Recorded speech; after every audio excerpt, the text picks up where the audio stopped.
Ohsweken Speedway here on G-Force TV for another night of Friday night excitement. Tonight brought to you by Quick Wick Fire Starter. And our race card tonight will have the 358 Modifieds, Dirt Car versus Race of Champions, Sportsman, Thunderstocks, and Mini Stocks Championships for the Thunders and Minis. I'm Greg Kellman, with me Adam Ross, Clinton Jeffrey trackside, and Adam Ross has the starting lineup for our first heat race of the night. On the pole from Ohsweken in the number 17 is Frank Turkey. On the outside out of Brantford, the 13 is Casey Huffman. The 41, he's out of Keister Center, it's Adam Plazik on the inside of row 2. To the outside of him from Hamilton, the 43 is Kyle Andrus. Go Fast Teeple is from Thorold, he drives the 11. From Ohsweken, the 24K is Kai Bomberry. Mike Thorns from Caledonia, he drives the 55. Tim Phelan out of Binbrook drives the 427, and rounding out the field, making repairs from last week, from Hagersville, the 75 is Ryan Barry. Off they go into corner number 1. First heat of the night. It's for the Middleport Mechanical Thunderstock division as they get set to crown their champion here this evening. Points chase is still up in the air a little bit. Dave Bailey needs to finish 19th or better to claim the championship. Once again here at the Big O's, we have a change for the lead. Casey Huffman to the inside of Frank Turkey. Nice move by Huffman to drive to the inside of Turkey. A little bit of smoke coming out of the 17 machine. Huffman out in front. Turkey back to second, and it's Adam Plazik. But here comes Tim Phelan in the 427. Big head of steam up the outside. He runs out of racetrack. Yeah, gets up there a little bit on the flat. Now we'll come back down the banking and makes contact with Mike Thorne in the 55. They keep things straight and get down into corner 1 clean as we've got a battle now for the second spot as Adam Plazik works down to the inside of the 17 of Frank Turkey. Plazik had a great run going, then had to back out going into turn 3. He'll get another run off the 4th turn, but it's Frank Turkey at the line by a couple of feet. Out in front, all Casey Huffman in that green number 13, side by side for the second spot. Then Mike Thorne by himself in 4th.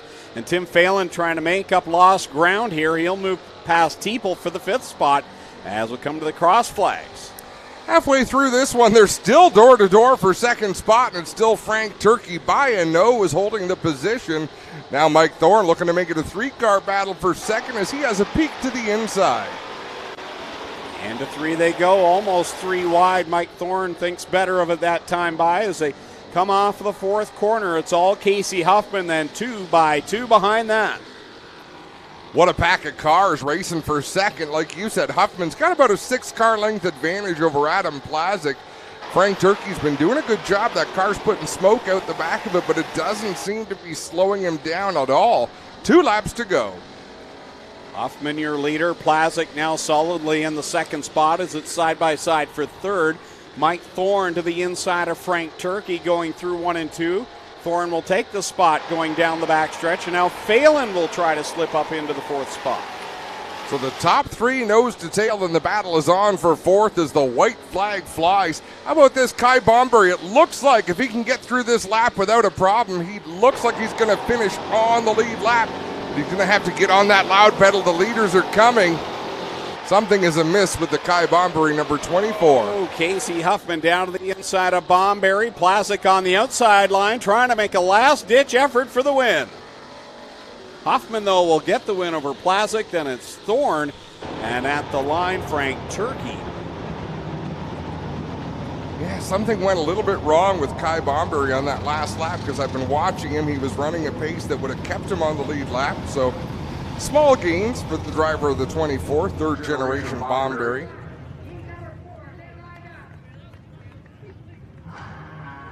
Second heat of 4 tonight for the Middleport Mechanical Thunderstocks onto the racetrack.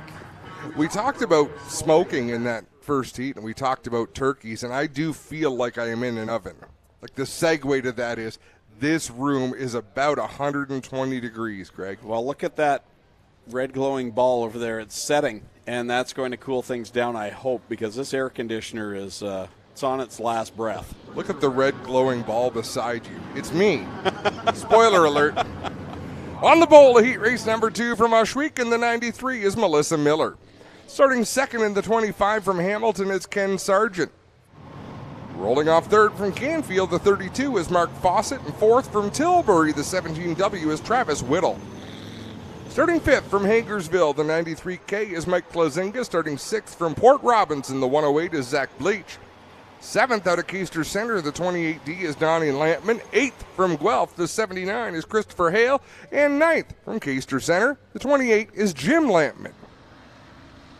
Off we go, heat race number 2. They're going to fan out down the front stretch. Fawcett down to the inside of Miller, making it 3 wide into corner number 1.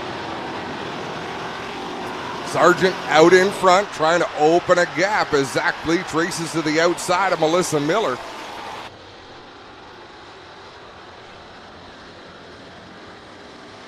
Ken Sargent will lead the lap over Bleach. Then it's Miller, Fawcett, and Hale door to door. Hale's one of the drivers tonight that can improve on his standing right now in the points if he can get a better run tonight than Trevor DeBoer. So that's one of the battles we'll watch throughout the evening as he works to the inside of the 93 and Melissa Miller. And that's a battle for third place in the points as Melissa Miller gets a little bit loose off of 4, some contact with Chris Hale, which is normal for Chris Hale because that car is a magnet for other cars. Right behind that, Jim and Donnie Lampman. Nose to tail right now in those orange 28s. Out in front, though, it's all Ken Sargent, and I don't know what the crew has done, but Ken Sargent thanked them up and down last week for the third place finish. And here again tonight, very strong is the 25. Yeah, he was very appreciative last week on the podium. We had a lot of great interviews last week from our top 3 finishers in each division as we're halfway through the second heat. Zach Bleach with a nose ahead of Mark Fawcett in the 32, and that's a tall order this year. When Mark Fawcett is finished, he is finished near the front. Into corner 3, Bleach edges ahead just a little bit. Fawcett rolling down to the inside line in corner number 4, trying to get that power off the corner, but he'll be back in line behind Bleach. Behind them, a ways off now is Hale, as these two drivers have gapped themselves from that 4th place battle, which is Hale and the Lampmans. Yeah, it's not very often you see anybody really drive away from Chris Hale. He's had a lot of speed this year, but he's back there in the 4th spot. And even with Bleach and Fawcett side by side, he's not been able to close that gap. 2 laps, now a lap and a half left to go for Ken Sargent as he works it through 3 and 4. To the white flag this time by Sargent leading the way over Bleach, Fawcett, Hale, and then the Lampmans going back and forth. Now Donnie ahead of Jim. Bleach just ahead of Fawcett. You can see Fawcett ever so close to the back bumper of the 104. Or 108, sorry, not making contact, however. Checkered flag in the air. It's going to be Kenny Sargent for the win. Bleach second, Fawcett third, Hale fourth, Donnie Lampman fifth, ahead of his dad, Jim Lampman. Melissa Miller seventh. Coming home in 8th, it's Travis Whittle in the 17. Clinton Jeffrey, you're down in turn 3. I have a feeling you're about to give us a track report. Yeah, Case IH track report. Hey guys, how's it going today? This is our Case IH track report. Can't thank Case IH and all their amazing tractors for all they do to give us this beautiful surface. We've got about 5 lanes up to the middle point here where things are looking good, but it's going to curl up tonight, Adam. Without the sprint cars here tonight, you're going to see us build a bit of a berm here, and Doug and the crew will continue to pack it down as the night goes on and try and work from this joining and creating a big curb here that would tear up some of these cars. So the sprint cars here normally would knock that down. We're going to push on the modifieds a bit farther to set it up higher. That's your Case IH track report to get the night started.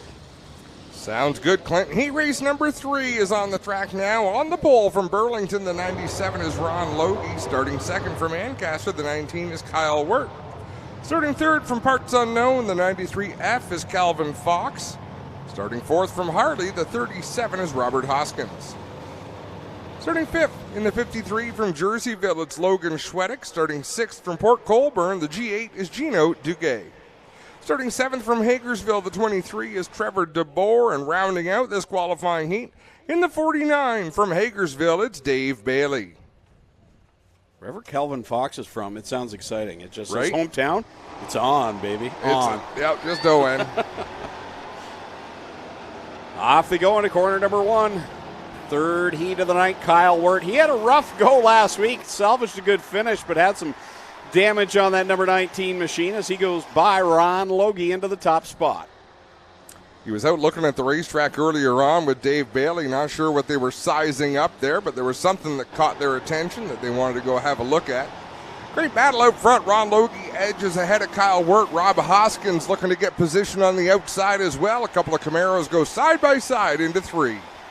Hoskins in that 37 on the outside line. Right behind them is Logan Schwedek, and then the point leaders. We have one slow up in the high side of 4. I believe that's Kelvin Fox.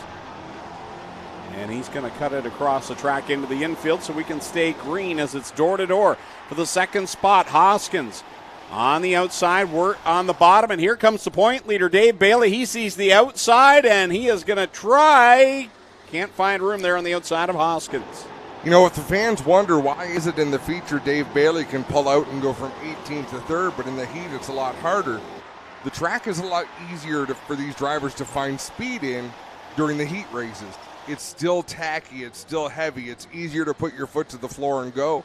By the time the feature rolls out, there's a little bit more finesse. The setup comes into play a little bit more, and that's kind of where the Dave Baileys and the Ryan Beagles of the world start to shine. Dave Bailey right now is working in that outer line for Ryan Beagle later in the feature. He's been outside of that little bit of a curve that Clinton pointed out to us where it's a little bit chunky right now, but he's made it work. Used that tack, and now he's to the top of the board. Down the back straightaway. Sorry, I was reading a comment, something about Doc and the announcer's pay, and I hope they're talking about you. Side by side is Logan Schwedek and Rob Hoskins as Dave Bailey takes the 2 to go. Ron Logie securely in the second spot, but it's a 4-car battle for 3rd. Oh, it was smoke out of the Hoskins 37. It got bad in the corner. Bailey out in front doing what he needs to do here tonight to try and finish out this qualifying heat. Don't worry about finding himself in a B-main. He's got 1 lap left to secure that. And then from there, it's a top 19 finish to lock up another championship as he works it down the backstretch for the final time.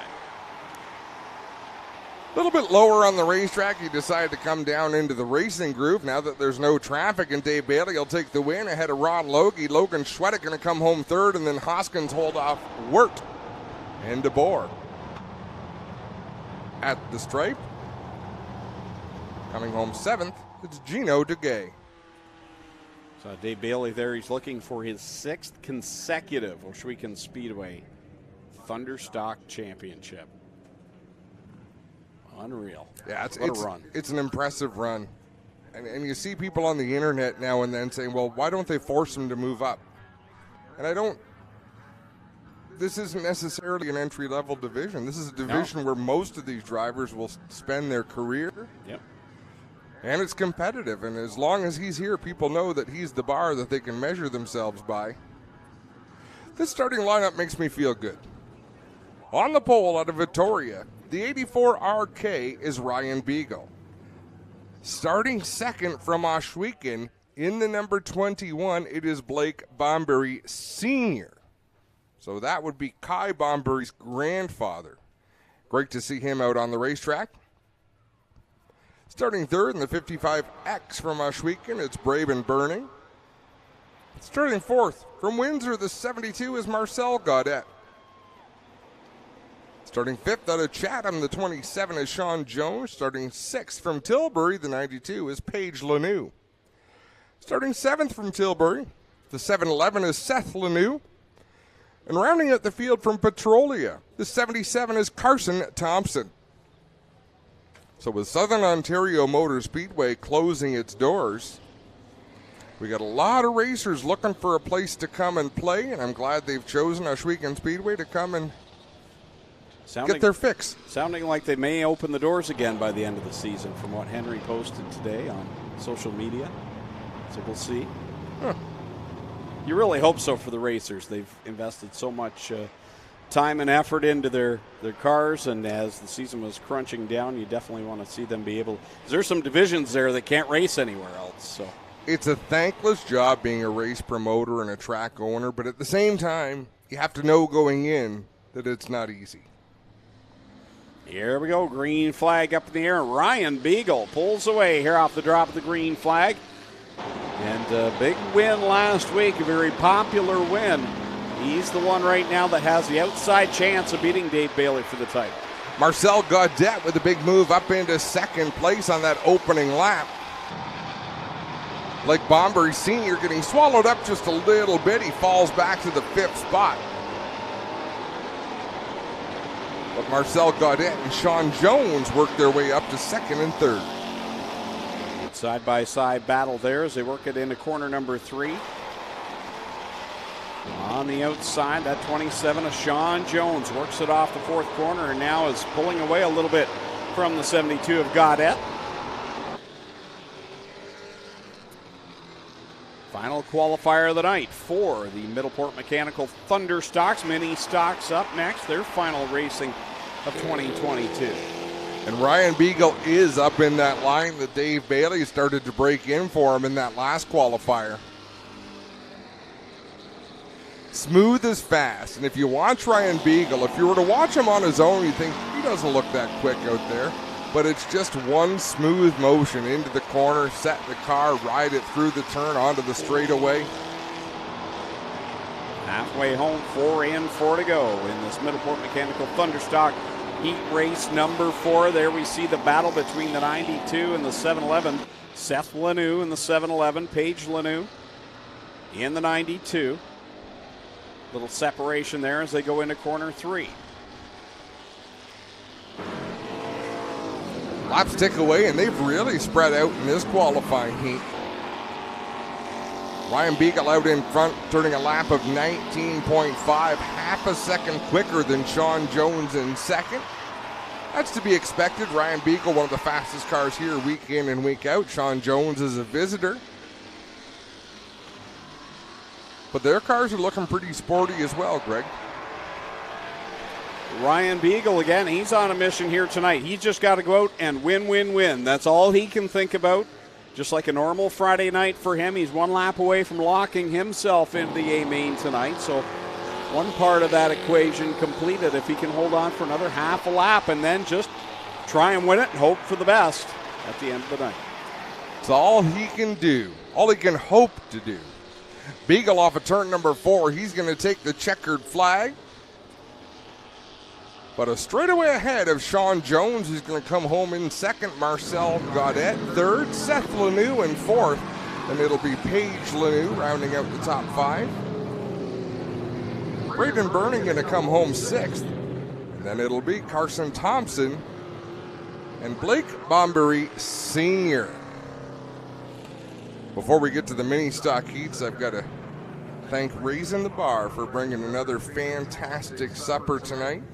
Well, something just happened to me, Adam. I don't know if you're catching this, but the drone just landed right beside me, and Spencer came over the radio and said, by the way, inside the camera mount, there's a lens wipe for camera number 3. They just delivered lens wipes to us in the infield via the drone. So, Abby, it's all yours. Take it away if you want. Can you fly it out of my hand?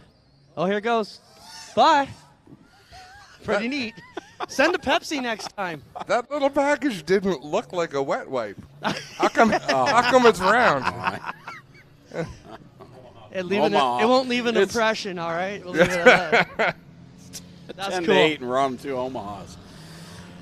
Oh, bye. We're getting pretty cool with that drone, though. Now we're just showing off. First thing I thought, you could fit a couple of chicken strips in there. So I head her down to the concession. Load her up with pinties.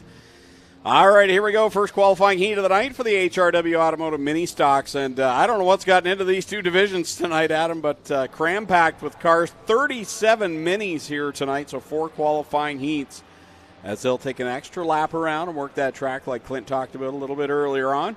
Starting on the pole in this one from Paris in the 79 will be Steve Miller to the outside from Brantford, the 46. That's Ashton Dickey. Starting in the 3rd spot in the 69 from Cambridge, Rob Twitchett. And rolling off 4th, it's Paul Longboat from Ohsweken in the 188. Starting in 5th from Smithville, the 6X, that's Mike Sarantakos. And from the 6th position from Caledonia, car 11, the pinball, Mike Giberson. Starting in 7th from Hamilton, the 81D, that's Crystal Souls. And from the 8th spot, also from Hamilton, the 12, Don Deagle. In the 9th starting position, Rick Van Cleef out of Vineland in the 52.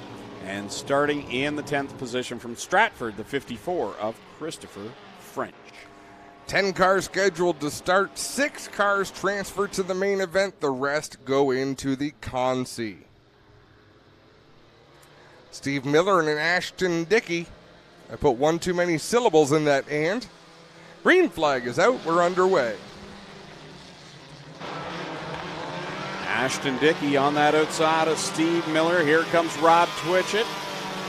He's there in that blue machine with Mike Sarantakos to his inside. 5 cars all right there at the front battling for the top spot. Ashton Dickey gets out in front, then it's Steve Miller holding off that battle behind him, and now things fan out. Rob Twitchett in the Cal Tire 69, Mike Sarantakos in the 6X. Everybody looking for racing room. Sarantakos wiggles there in turn number 2, and he'll get gobbled up by Christopher French in the 54 and Mike Giberson in the 11. I don't know about you, Adam, but it makes me happy to see the pinball in a competitive car again. He's up there racing with Paul Longboat, tracking down Rob Twitchett, and it seemed like for the last few years he was out there, but putting in laps, just didn't have a car that was strong enough to compete. No, you're absolutely right, but he's up there. He's up on the wheel, and when we say that about Mike Giberson, he very literally is up on the wheel. He basically sits at the steering wheel of that car. Halfway home in this one, 3 down, 3 to go in the first qualifier for the HRW Automotive Mini Stocks. Their championship all sewn up for the top spot with Tyler LaFantasy walking away with the title. But there's a battle on. There's a battle on for the second spot. So second is kind of locked in for the Thunderstocks with Ryan Beagle. But here we got a battle with Fabio Oliveri and Dusty DeBoer. So that's going to be fun to watch tonight. Rob Twitchett takes that second spot in the 69, and now it's Mike Giberson putting the pressure on Steve Miller. Man, good look right inside the cockpit there of Steve Miller's number 79. What a shot from the drone there. That's a car that's seen a good number of laps here. And you can really see them working the steering wheel. There's always something to do. You got to set the car the way you want it, but then you got to chase it, dance a little bit with your arms. Now Giberson, he wants that second spot. Look at the horsepower out of that number 11. Rob Twitchett going to pinch him down to the inside. Checkers out at the line. Ashton Dickey gets the win. Giberson in a drag race with Twitchett. Giberson gets second over Twitchett, Sarantakos, and Miller. Then it's Longboat, Van Cleef, Deagle, and Sewells. French and Sewells. Sorry, Glenn. Just want to mention that 11 car from Mike Pinball Giberson. Obviously, we spoke about it before. Built by the Auto Shop high school auto shop class at St. Thomas More High School in Hamilton. I was talking to Trevor Young about it. He's one of the teachers there who spearheaded a deal.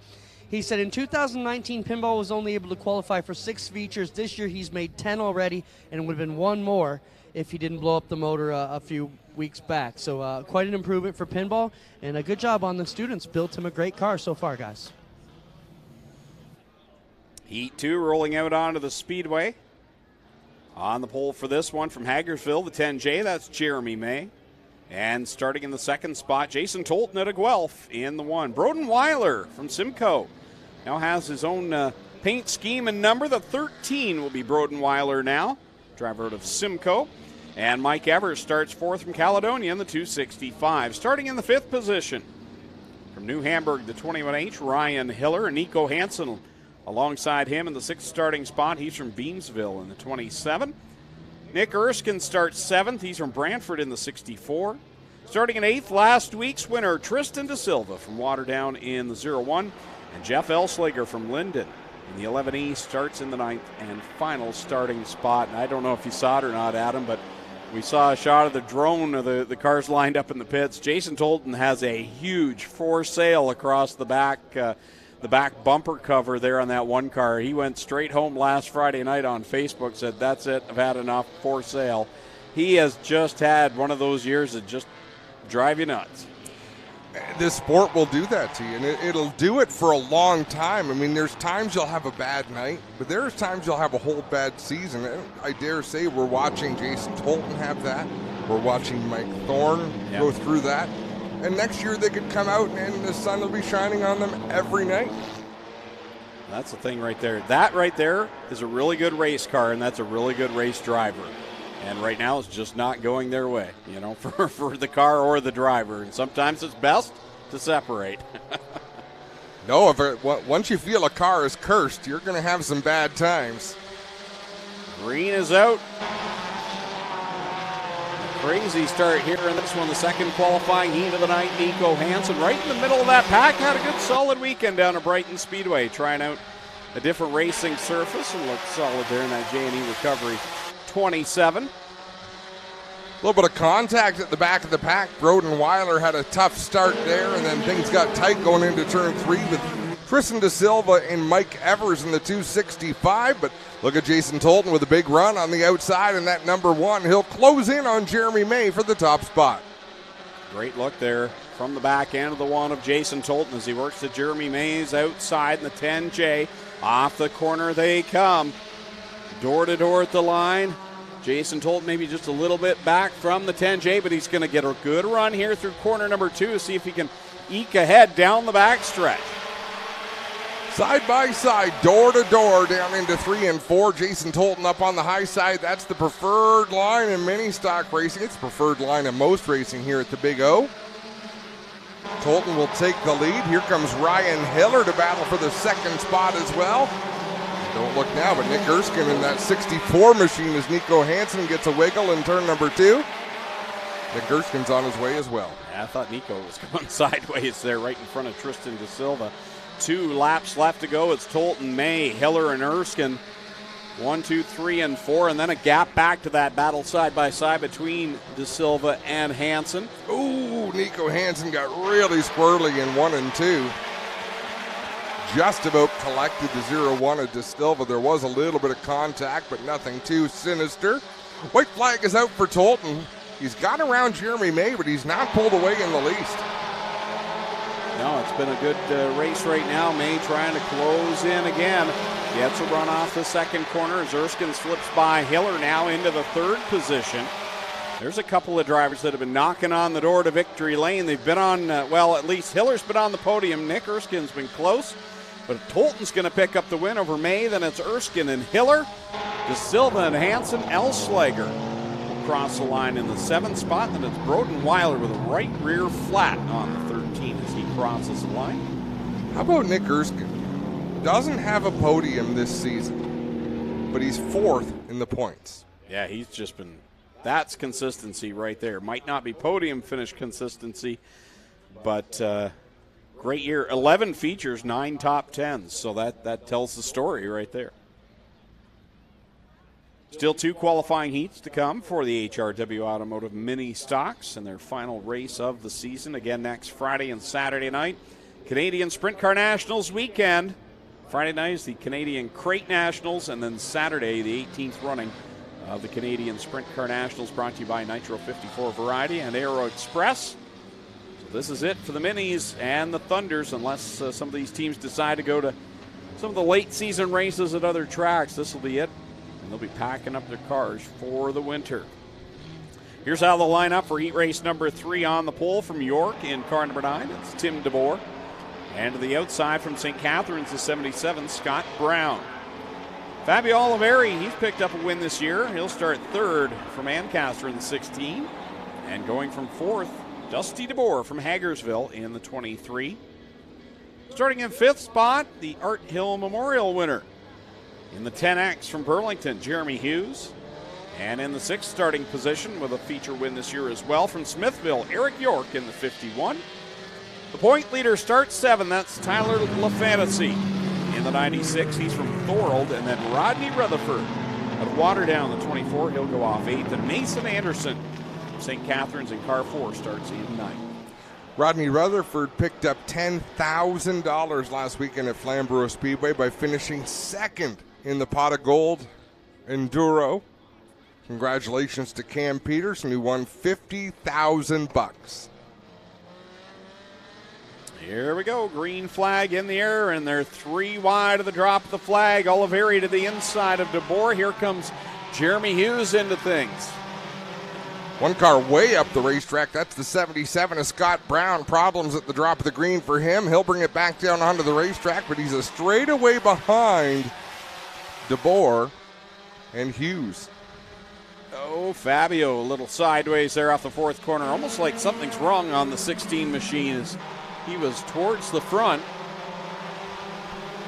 and kind of dropped back a little bit there. He's holding on to the 4th spot.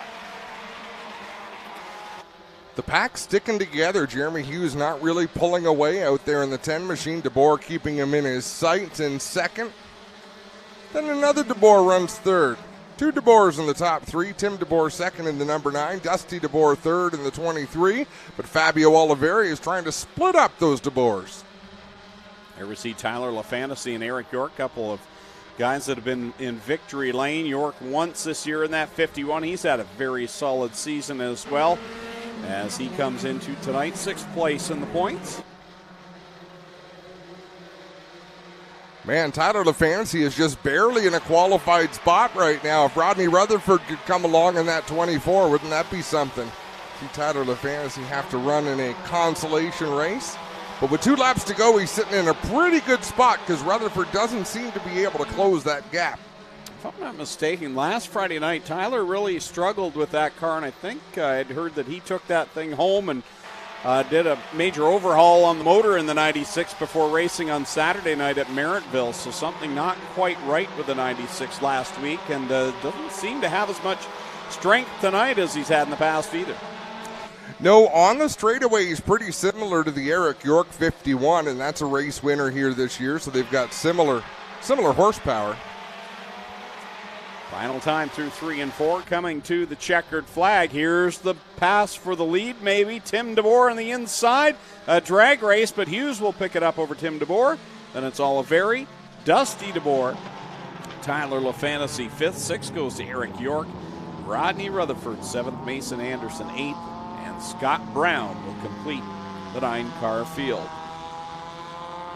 One more heat to go for the HRW Automotive Mini Stocks. Then we'll get into the Dirt Car versus ROC Sportsman and our 358 Modifieds that are here this evening. You see Dave up there on the flag stand from our speed shot. Hi, Dave. These are the Daves I know. He's all sugared up tonight. They give away candy at the pit entrance. He made like 4 trips through. We're also about to announce a weight loss challenge.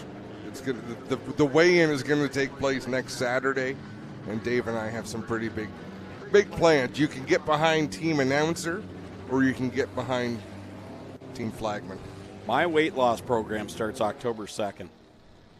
What's that? That's the day after I'm done working with you on 2022. Lose 300 pounds pretty quick. Well, I've been carrying her around all year, so. You couldn't hold me up. That's true. Wow, look at that moon tonight. I'm not talking about Adam Ross. Up in the sky there, beautiful. Is that? Oh, I shouldn't ask. Is this a full moon tonight? Do you know, Darren? Are you up on your astrology? I don't know, but I might have to use my telesketcher. Circle that bad boy.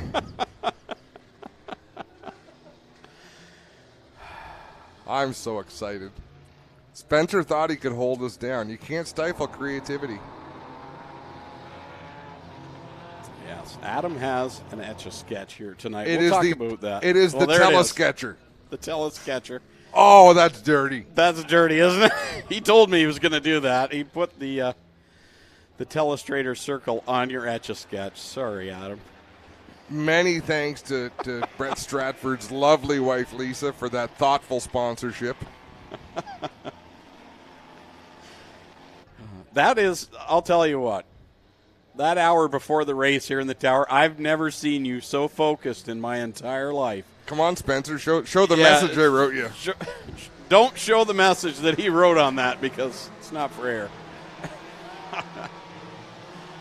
All right, here we go. Clinton Barrick and Dylan Bonner on the front row of this heat. Wessel Burning and Jordan Denabriga in row number 2. Brandon Jansen and Sierra Hughes back there in row 3. Delaney Longboat and Craig Vlasic row 4. Joey Wilcox starting last in this one as we're 1 lap into this 4th and final qualifying heat of the night for the HRW Automotive Mini Stocks. One car not sounding all too healthy out there, and I believe it's the 555 of Wessel Burning. Good to see Brandon Jansen's back. That car normally piloted this year by Martin Schroeder, but good to see the Jansens back here at the Big O. He's got his foot to the floor, doing what you got to do in this class, up there racing in the 5th spot, so he is in a transfer position. Nobody's got anything right now for Clinton Barrick, though. Oh, he is out in front by a good distance over Dylan Bonner in the N64. Regular down at Southern Ontario Motor Speedway. As here comes the 4 machine of Wade Thorne. Wade Thorne working to the outside of Dylan Bonner. Not close enough yet to make a move. But you can see that's the part of the racetrack he's wanting to use. Bonner gets up into that groove in 1 and 2, kind of slows the progress of Thorne. Here comes, you said it's Jansen in the 60 machine. Yeah, Brandon Jansen's tonight in the 60. Now, timing and scoring says Martin Schroeder, but our lineup says Brandon Jansen. We're going to break some hearts, too, in the modified race, and maybe make some people happy as well, but we'll get to that when the time comes. Whoa, close call there off of 4 with Jansen and Vlasic back there as the checkered flag set to come out. Clinton Barrick's going to dominate this one. The driver to Port Colborne picks up the win over Wade Thorne. Then it's Dylan Bonner, Brandon Jansen, Craig Vlasic, and then it's Jordan Denabriga and 7 of Syracuse. I grew up near there.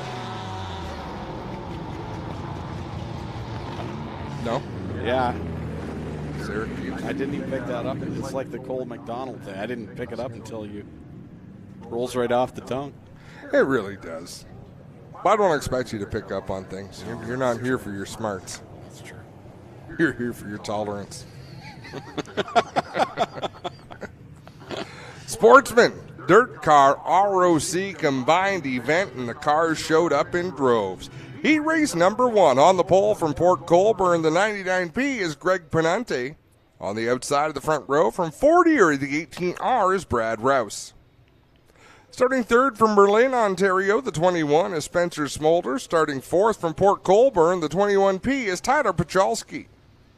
Starting 5th out of St. Catharines, the 68 is Curtis Friesen. Starting 6th from Ridgeway, the 66P is Jeff Penante. Starting 7th from Kingston, the 20W is Nathan Lambert. Starting 8th from Parts Unknown, the 49 is Doug Walsh Jr. And rounding out the field is Hawk from Stevensville. The 25 is Chris Hawkins. 26 sportsmen showed up here tonight. And Clinton Jeffrey, what are you thinking about? Chris Hawkins just sent me a text that I just got here, so he may miss qualifying heat number 1, but he is here, guys. Just trying to get unloaded and get out here. Isn't that him on the racetrack? That'd be a 20, not a 25. Hawkins is not out here. The other thing is we have 26 cars. We will not be needing a B-main. Looks like everyone will qualify for the Sportsman race, guys. Here comes Hawkins now, Adam. Here he comes. Better late than never. And that car at the back, the 20, does look a lot. It had the same color scheme that Hawkins had last year. Yeah, that's... Might have even been the car he had last year. I don't know if you were looking in turn 4, but we just about lost our chalk painter. No, I didn't see that. Well, Hawkins was hammered down while he was drawing the line. Well, that's where I draw the line. Green is out. Off we go. First dirt car, ROC Sportsman heat of the night. Parante on the bottom, Rouse on the outside. Oh, wheel banging off a 2. Penante kept his foot in it as long as he could, then slid up towards the 18 machine and had to lift just for a second. Momentum is everything here at Ohsweken, so that cost him that couple of car lengths he's still trying to make up, but immediately goes to the inside. I've noticed this year, Greg, Brad Rouse is not as dominant in the Sportsman car as he has been in recent years. And I wonder if it's because he's spending a lot of his time racing the small block modified as well. Yeah, could be. I noticed that as well. He just doesn't seem, dominant, like you said. That's exactly how you describe Brad Rouse. He's so good, so smooth and dominant, but he's been good in the 358 as well, which has been a nice addition to that division. Oh, for sure. And don't get me wrong, he's still very, very good. Yep. But he was lights out before. I mean, you were always talking about Brad Rouse in the battle for the win, and you're normally seeing him drive away. And here we see Greg Penante make a move to take over the lead at the halfway point. Good battle up front. Great shots. Seeing these cars leaning over on the right rears as they come off a 2 and down the backstretch. Penante out in front of a Rouse. Further back, Chris Hawkins racing on the inside of Curtis Friesen. That's a battle for, I believe, the 6th spot. Curtis Friesen driving the coat of many colors. It's red on this side, black on the other side. 2 laps left to go for Greg Penante. Out in front in that 99P over Brad Rouse, and it's Tyler Pacholski, Spencer Smolders, and Jeff Penante right now the top 5. One car pulling off on the inside. That is the 20W of Nathan Lambert. That will draw a yellow flag.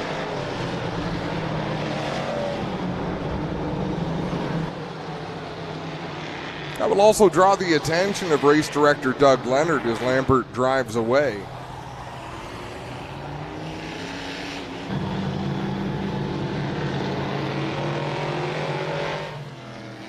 So the field will restack with 2 laps left to go. 3 heats tonight. First 2 heats have 9 cars. The third heat has 8 cars. Remember, this Dirt Sportsman division was the premier class at Ohsweken Speedway. For the first number of years the Speedway was in operation.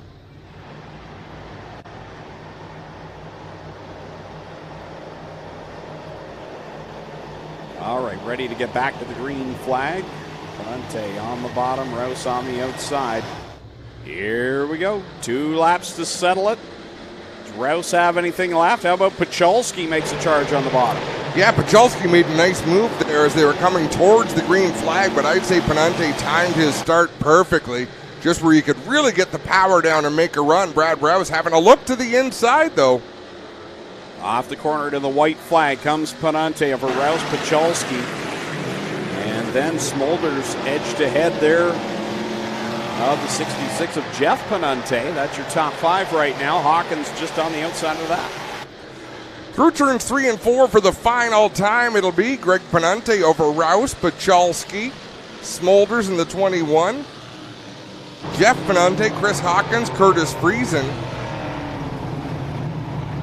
and then Nathan Lambert in that 20W. Good race. Saw lead change, saw some side-by-side. I have a feeling we'll see more of those 2 in feature time. We've got some of the best sportsman racers anywhere on dirt. When you put Brad Rouse, Cody McPherson, James Michael Friesen, Adam Leslie, like the list goes on and on of quality racers, and we're kind of spoiled in this part of the world. We're seeing some great talent. Heat race number 2 on the pole from Wayne Fleet. The 15 is Adam Leslie. To his outside from Port Dalhousie, the 1F is Ryan Ferry. Third from Ridgeway, the 3N is Noah Mamo. And fourth from St. Catharines, the 72 is James Michael Friesen. Fifth from Niagara Falls, the 35 is Nelson Mason. Sixth from Kingston, the 0 is Xavier Andrews. 7th from Port Colborne, the 99P Junior is Mateo Penante. 8th out of St. Catharines, the 8S is Justin Sharp. Rounding out the field from Niagara Falls, the 2K is Rob Knapp.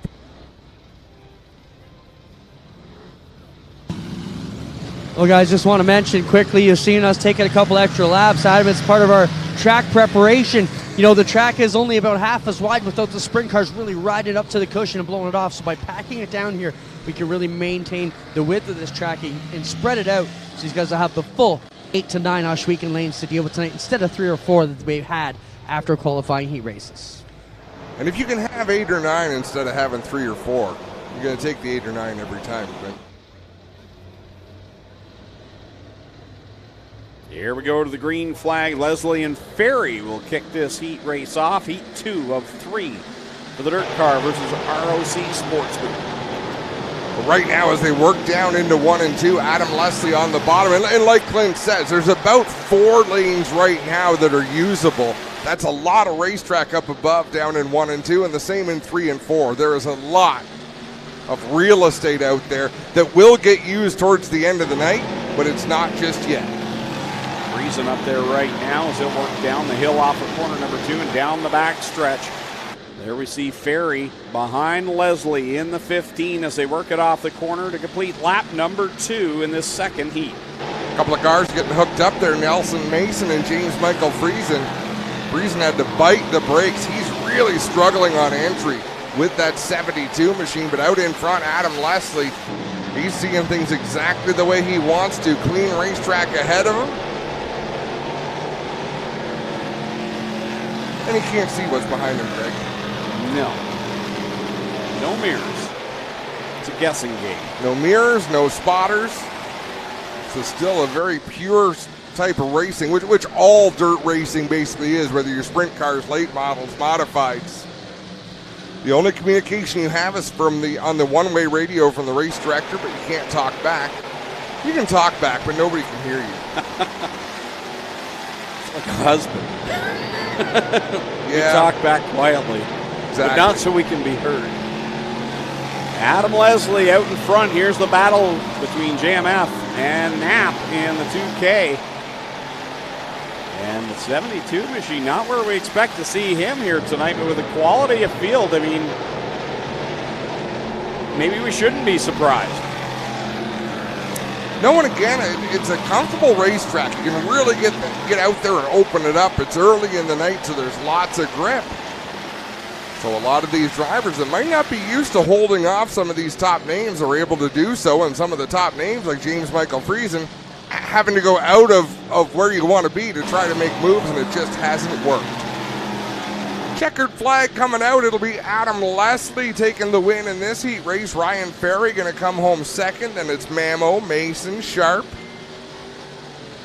Andrews, Friesen, Knapp, and Panante.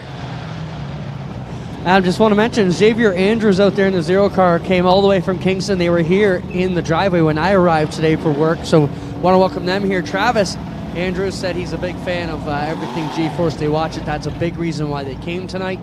So we appreciate them being here, and he wanted to know what he could do for you guys up in the booth to send his appreciation for all you guys do.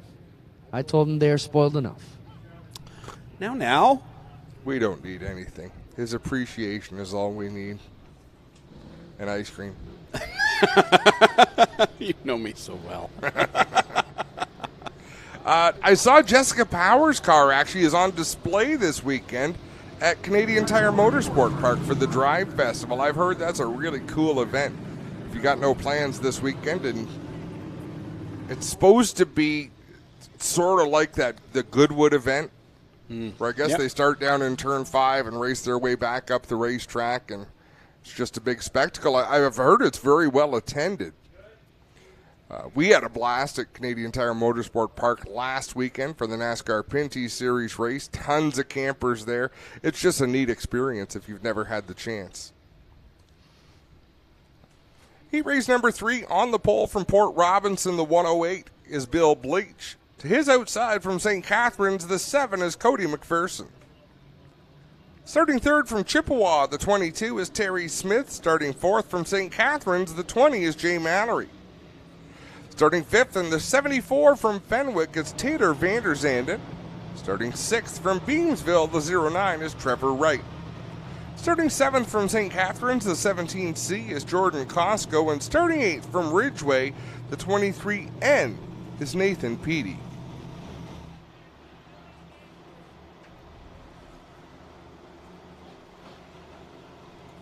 Four rows of 2, 8 cars. Bill Bleach slowly into turn number 3.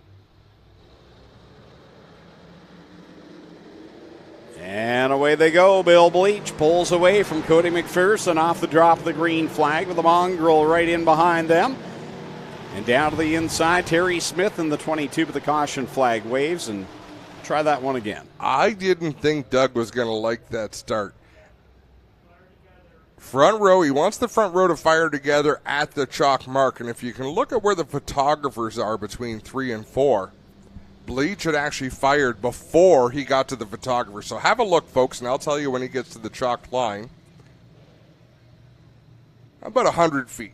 About 100 feet early. You'll get away with 15 feet, 20 feet. Should have highlighted that with your Etch-a-Sketch.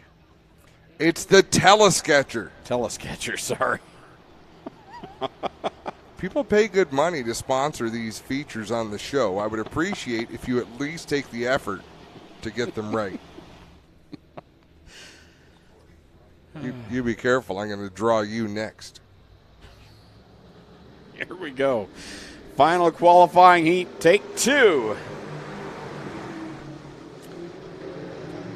Jay Mallory makes the move to get down to the inside right out of turn number 4. He'll secure the 3rd spot. Bleach out in front with McPherson getting a much better start this time. He'll pick up that 2nd position and look for more out of turn 4. Bleach leads the lap, though. McPherson right there in that 2nd spot, rolling the bottom with Jay Mallory giving chase on these top 2. He's got a bit of a gap between he and that battle for the 4th spot, where Trevor Wright is, as well as Terry Smith and Taylor Vanderzanden. Cody McPherson's been pretty darn good this season, looking good right now in the inside groove. Bleach making it exciting up there on the high side, though. He's making some pretty good speed. Cross flags in the air for Cody McPherson over Bill Bleach and Jay Mallory. The top 3 single file down through 1 and 2. Mallory trying to close in a little bit here on Bleach, going down into 3. He's got a quick car here and a lot of laps at the Big O, does the Mongrel. Mallory's able to get into the corner right to the center better than Bleach, but where Bleach shines is from the center off. You can see Mallory closes into about 3 car lengths. By the time they get halfway down the straightaway, it's 6 car lengths again. 2 laps left to go for Cody McPherson over Bleach and Mallory. Then it's Smith and Vanderzanden now the top 5. Going back to Jay Mallory, 29 career wins here at Ohsweken Speedway. He is the leader amongst Sportsman drivers. He definitely did it an awful lot. Great battle at the back. Trevor Wright trying to find racing room to make a move on Jordan Costco out in front. McPherson has extended his lead, and he can coast to the finish now, Greg. And he'll come off of corner number 4 to the checkered flag and pick up the win over Bleach. 3rd at the line is Mallory. Then it's Smith, Vanderzanden. And then it's Costco. In the 6th spot, 7th goes to Trevor Wright. Nathan Peaty completes the running order in the final heat for the dirt car. ROC Sportsman division here tonight. That leaves 1 division left to go for heats, and that will be a pair of heats for the dirt car 358 modifieds. 12 cars in total here this evening. A guy we've got to see a lot more of this year because of his crate sprint car endeavors. The 71 of Mike Bowman, he'll start on the pole. He's from St. Catharines. To his outside from Thorell, the 38 Scott Wood. Going from the 3rd spot, Gary Lindberg from Ridgeway in the 37S. And to his outside from Welland in the 3RS, it's Dalton Slack. David Flanagan from Port Robinson. He'll go from 5th in the 74 machine. And Fred Carlton from St. Catharines in the 96th goes from the 6th position. And Fred's on that history list as well. He's 3rd all-time in Sportsman wins here with 18. Yep, Fast Freddy had a lot of fun racing down here, and we had a lot of fun watching him. Dalton Slack behind the wheel of the 3RS. That's where we were going to break a couple of hearts, because in the initial session it showed Danny O'Brien behind the wheel. But I'd rather see Dalton Slack, see what he can do. Had his wisdom teeth out this week, Greg. That's not fun. No, it's not. So he's going to tough it out here tonight in that 3RS. Good to see Dalton find victory lane this year. Absolutely. He stepped away from it for a little while to focus on other things and came back. Of course, made his dad Bob happy and his grandfather Randy, because they were going racing no matter what with that program. They've had Ryan Susie drive, Danny O'Brien, Tim Fuller has won some big races for them. 6 cars, 8 laps the distance. 3:58 modifieds come to the green flag. Bowman and Wood at the line. Wood got a great launch on the high side in that 38. He hesitates for just a second to let Bowman drive it into the corner, crosses him over. Bowman up high, Wood on the bottom as they work it off of corner number 4. Whoa, at the line, Wood. Well, no timing and scoring showing Bowman led that lap just narrowly. By 5,000ths of a second. What a battle at the front. Bowman continues to lead, but Gary Lindberg, you know he'll be aggressive in the 37S. Here comes Scott Wood again to the inside. Bowman again leads over Wood and Lindberg. Slack, Flanagan, and Carlton the running order. Now Bowman over Cook's corner 2.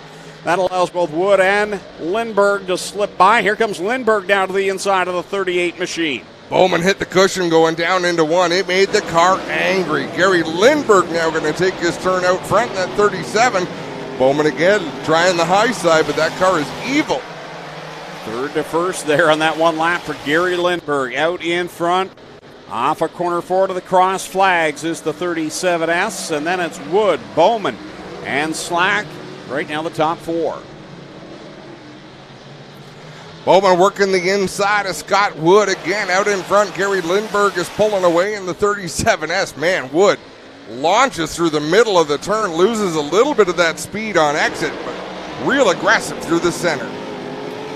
Lindberg pulling away from that battle for the second spot. It's Wood holding it down, and Bowman trying to get back by the driver of the 38 machine from Thorold with 2 laps left to go. Twice more around. These cars are just digging the bottom of this racetrack right now, making a lot of speed using the shortest distance around the Ohsweken Speedway. White flag one more time for Gary Lindberg. Lindberg, once he got out in front, didn't take long to pull away. He's half a lap away from the heat race win as you watch him there carrying that left front up in the air off of corner 4 to the checkered flag. Lindberg, your winner. Wood in second, Bowman third, then it's Dalton Slack. And then the 74, Dave Flanagan, and Fred Carlton completes the running order in heat race number 1 of 2. Now, Clinton Jeffrey, Fred Carlton has an experimental engine in that car from what I understand. What can you tell us about that? Yeah, so this is a new Wagner motor. Wagner has been putting together a value package to compete with the 358 modified to try and get the cost down from about 35 to 40 Canadian down around the 20 mark. They're having trouble getting the 5.3 block, so they're starting this 6.2 liter motor, and Fred's the first one to give it a shot here. And, they're just trying to work out the bugs in that to try and get a more cost-effective package for these cars to race with to keep the division healthy and get it stronger. I'd like to see it once the track slicks over a little bit. Freddie was almost able to keep up with the pack there, so I'd like to see it as the track levels out. It is going to be a tacky one here tonight for these guys. I don't see it blowing off too much tonight, as we still see a lot of moisture here in the Speedway surface, and the sprint cars not here is really, helping keep it tacky down here. It is building up a bit of a berm here, and Doug Leonard was just coming on saying we might have to scrape this one a bit at intermission. I will leave that to Ziegler and Glenn, who's out there now, to make that decision. We'll see what Bossman says after his qualifying heat. He'll know the recipe to bake this cake. That was smooth, and it made me hungry. I'd put ice cream with the cake. Oh.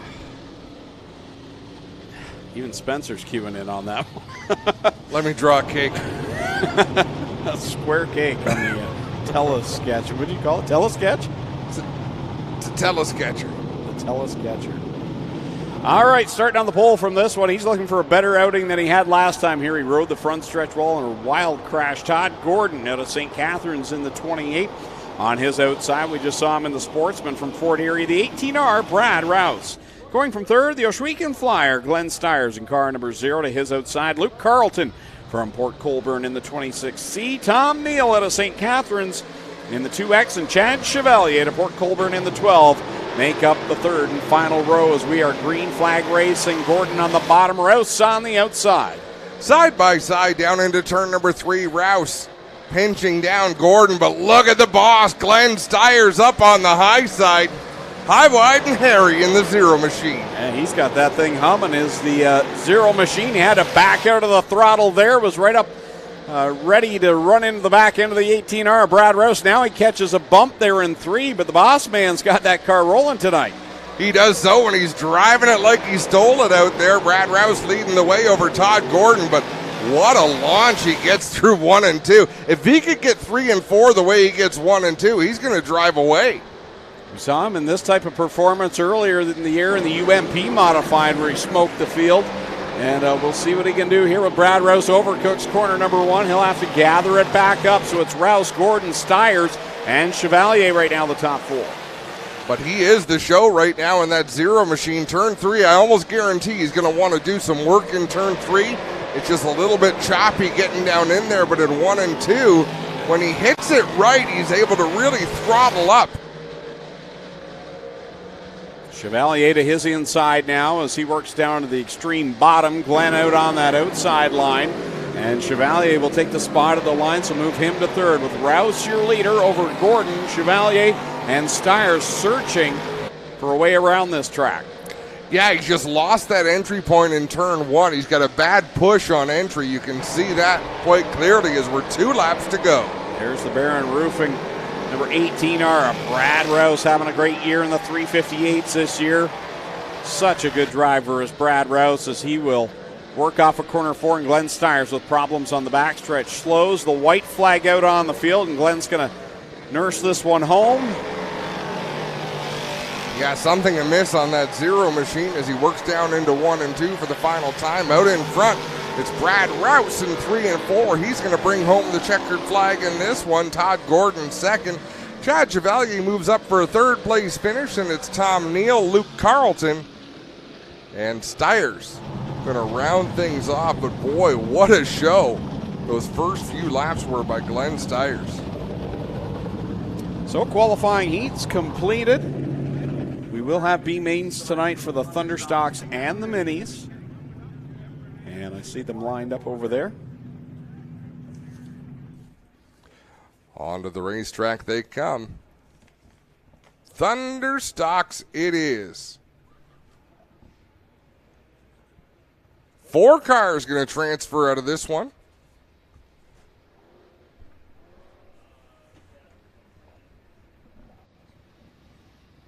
On the pole out of Hamilton, the 43 is Kyle Andrus. Alongside him, taking his starting spot. Good for him. Out of Ohsweken, the 24K is Kai Bomberry.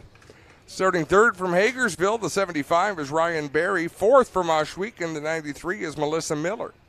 5th from Tilbury, the 17W is Travis Whittle. 6th from Hagersville, the 93K is Mike Klazinga. 7th from Ontario, the 93F is Calvin Fox. 8th from Port Colborne, the G8 is Gino Duguay. 9th out of Petrolia, the 77 is Carson Thompson. And rounding out the field from Ohsweken, the 21 is Blake Bomberry Sr.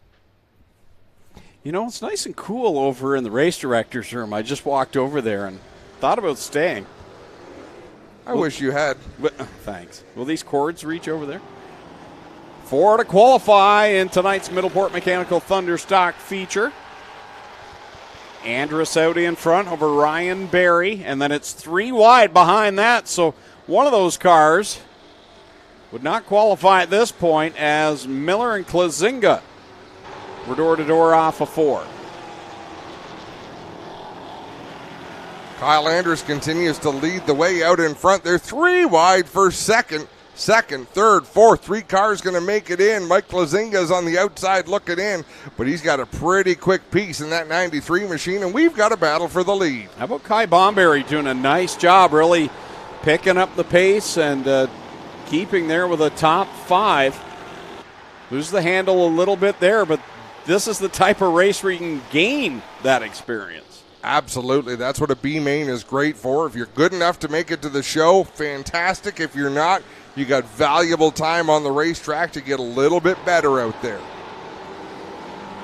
Off the corner and down the back stretch goes the Fox machine out in front. Kelvin Fox in the 93F with Andrus and Miller side by side through corner 4. Cross flags in the air. Looking for 4 drivers, and right now the top 4 have broken away, and Mike Klazinga, the way he's run this year, I'm surprised to not see him in a transfer spot. I am as well, absolutely, and he has dropped back more than half a straightaway behind this top foursome. Anything can happen, but laps are winding down. Fox, Miller, Andrus, and Barry, your top 4.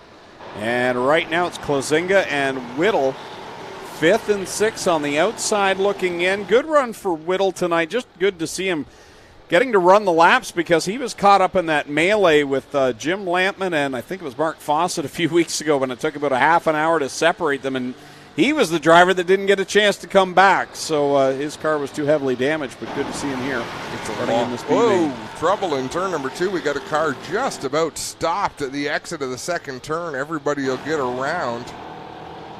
And he'll pull out of harm's way, so all is well there. But the white flag flies on this B-main. One more trip around.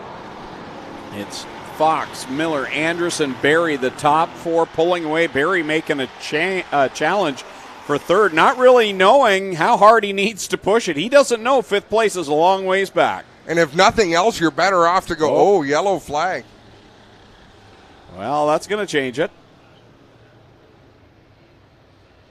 Mike Klazinga. So you're telling me there's a chance? No kidding. I'd like to see. Hey, Dave, did the leader cross the checkered flag there before the yellow flew? He's not going to tell us. So, Blake Bomberry Sr. headed to the pit area. And that will tighten up this battle. The top 4 had about cashed it all in. And then the yellow flag came out. So this puts Mike Klazinga right on the back bumper of Ryan Barry for that final transfer position. Anything can happen. In poker terms, he's got a chip and a chair. That's all you need, Greg. Got a chance. Speaking of which, 50-50 ticket sellers going through the stands in the pink T-shirts. Flag them down and get in on tonight's draw. What if you made the mistake of wearing a pink T-shirt to the races one night and people are just trying to throw $5 bills at you? That's actually a great business plan, That's Adam. not a bad model, is it? Except we just told everybody the idea. All right.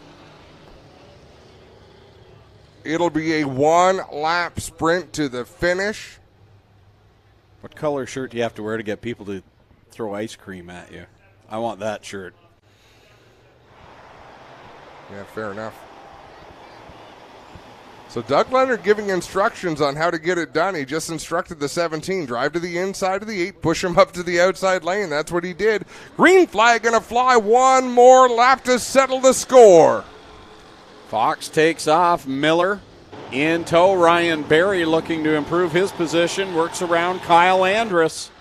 I expected to see Klazinga jump, and that car just laid over at the green flag. So top 4 is the same as they were coming off at turn number 4. It's going to be Calvin Fox making it to the show along with Melissa Miller, Ryan Barry, Kyle Andrus. One spot out, Travis Whittle, who turned his fastest lap of the race there on that final lap. So that's about all you can hope to do, Greg. Yeah, one spot short, but good that he was able to complete all the laps here tonight, as we were mentioning after his last outing here. There's Dynamite Dave over there. He's got his Tim Hortons. He's got the best seat in the house right there. The golf cart off of corner 3 there. Dave is the most chill fella you're ever going to meet. That he is. He can also make a coffee last a long, long time. Was that this morning's?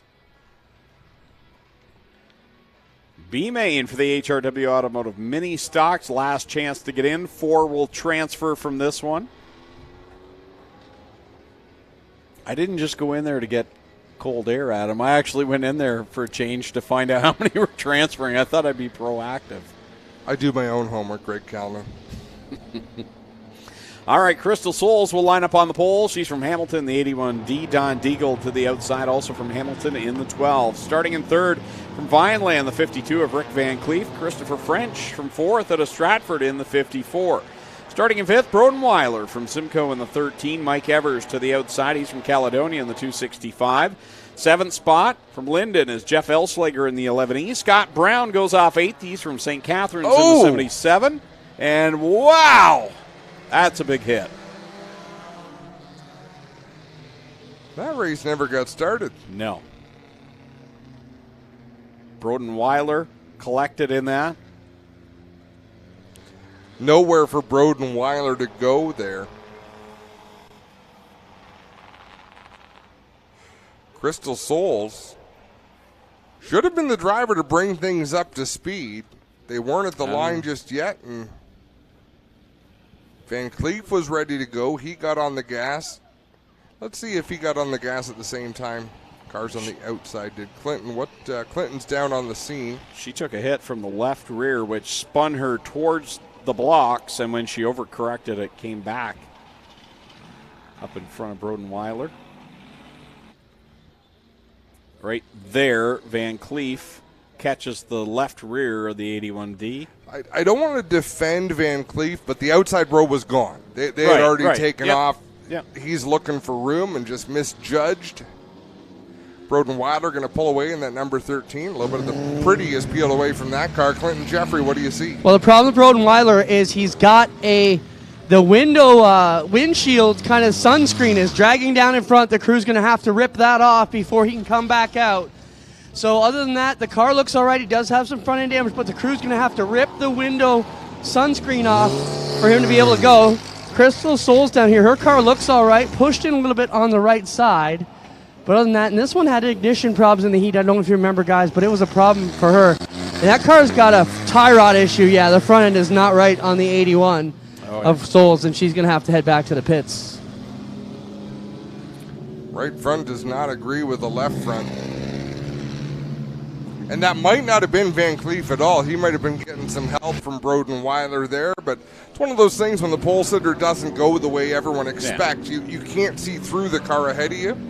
Yeah, Rick Van Cleef didn't come off that corner intending any contact, obviously. So just a matter of circumstances there in corner 4 and collects a couple of cars. So Fran tells us Don Deagle is 80-plus years old. Merrittville Wall of Famer. That's pretty impressive.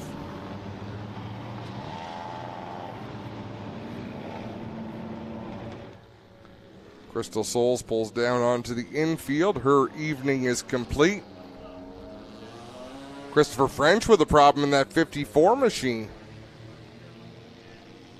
Comes up slow on the front straightaway, and that's a car that's shown moments of greatness out there. We're going to stay under yellow. You watching YouTube tonight? Say, huh? Are you watching YouTube tonight? There's a call out to you. Oh, no, what did I do? For a birthday request. Whose is it? Well, I'll let you read it because they've asked you to do it.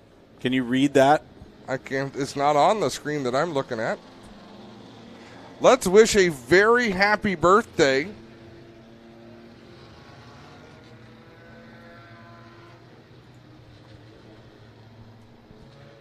I don't see it just yet. No, that's...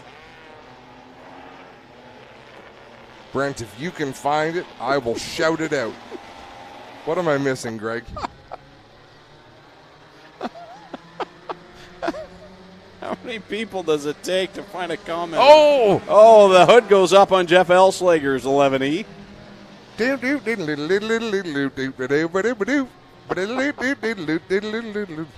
going to get a copyright strike for Yakety Sax.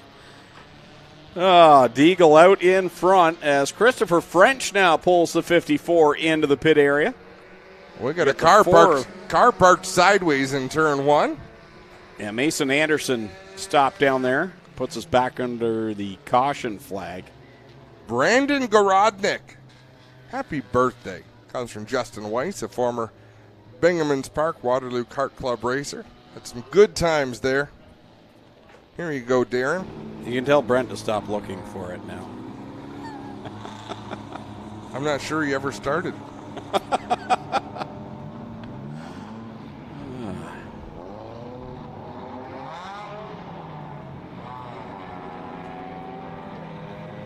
So we'd like to welcome everyone here in the grandstands tonight. A great night for racing. It's an amazing week. Did you see the one meme, Greg, online that shows a mom in an inflatable floaty in the swimming pool with a drink in the drink holder? No. You know the classic first day of school photo? It's 3 kids lined up at the edge of the pool, and she's just living the life. It was fabulous.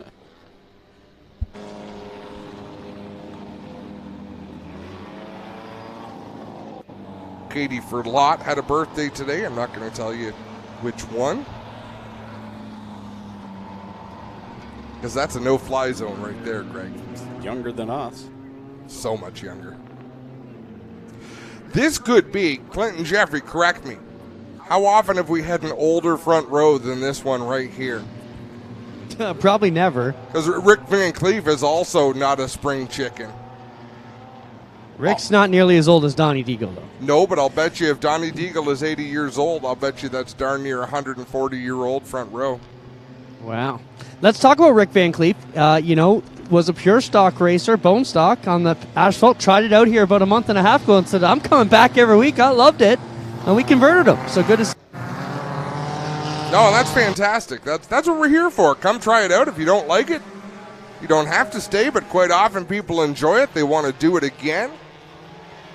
And you got to be up to the task. It's hard to qualify out there, and he's finding that right now. Van Cleef back in the 4th spot, and Rodney Rutherford right behind him. So it's going to be a tall order for him as he's right behind Don Deagle, although Mike Evers is out front in the 265, and we're starting lap number 2. This is about when the 265 lays over.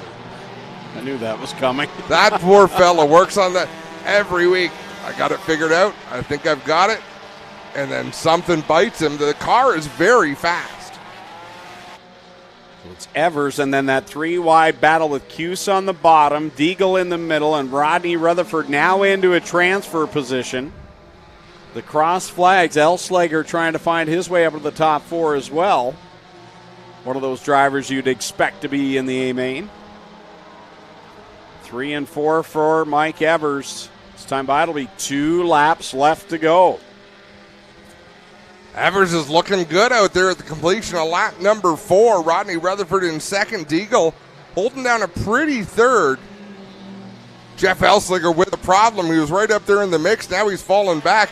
Oh, Mike Evers slow down the backstretch, still leading the way. Now he's going to lose the lead. To the white flag they come. Rodney Rutherford has the top spot over Evers, Deagle, and Cuse. The battle for the transfer spot. Van Cleef edges ahead. Van Cleef on the inside, Cuse up high, Mike Evers. It's a coin flip. If he's going to make it to the finish, Rodney Rutherford won last time through 3 and 4. Off of corner 4 comes Rodney Rutherford. He's got a feature win this year. He'll make his way to the A-main with Mike Evers, Don Deagle, and Rick Van Cleef. An exciting Consi is always so much fun. Scott Brown, Broden Weiler, Delaney Longboat, Joey Wilcox, and Westel Burning. Their nights are over. That was an awesome shot there with the drone. We didn't get to talk about the 7 of Syracuse very much. I got to meet the young lady this week. My daughter Kenzie, who does timing scoring here, plays hockey now, and their parents manage the team, and great to see her out there. Only about 15 years old, looking really good. Shares a ride with her brother Braden, and her father Sean used to be a racer back in the day as well. So good to see the youngsters coming out and getting it done. And I was telling you, Adam, earlier tonight, we show up to hockey, and Brad Rouse is Kenzie's new hockey coach. So kind of cool to have all the racing connection there on the team. That is really cool, unless you have to make a call on Brad Rouse. Well, I introduced them, and I said, hey, Brad, she's running time and scoring this Friday, so you may want to take it easier on practice number 1 here tonight. Yeah, we'll take a quick break at intermission here and get ready to go. We got 4 feature events to come. We appreciate you being here. We'll be right back live on G-Force TV to keep the program rolling. You're so tasty.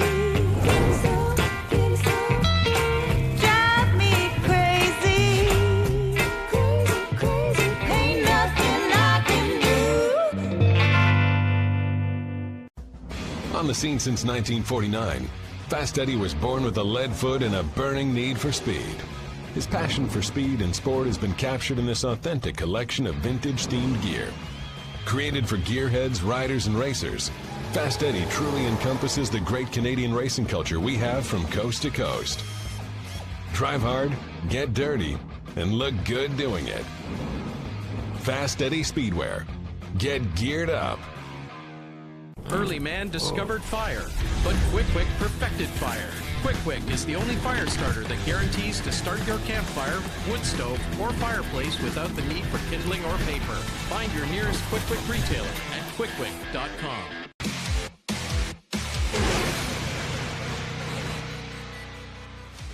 I've always had the spirit that I wanted to invent something new, and so when we got into clothing, I got immersed into it, and the only way that you would really understand how to build clothing is to become a pattern maker. That pattern maker concept started becoming very interesting to me because I went, I can make this better. Love it. Absolutely love designing. Doesn't matter whether it's a garment or an engine or a car, decals on our race cars. I love doing it. That's my forte.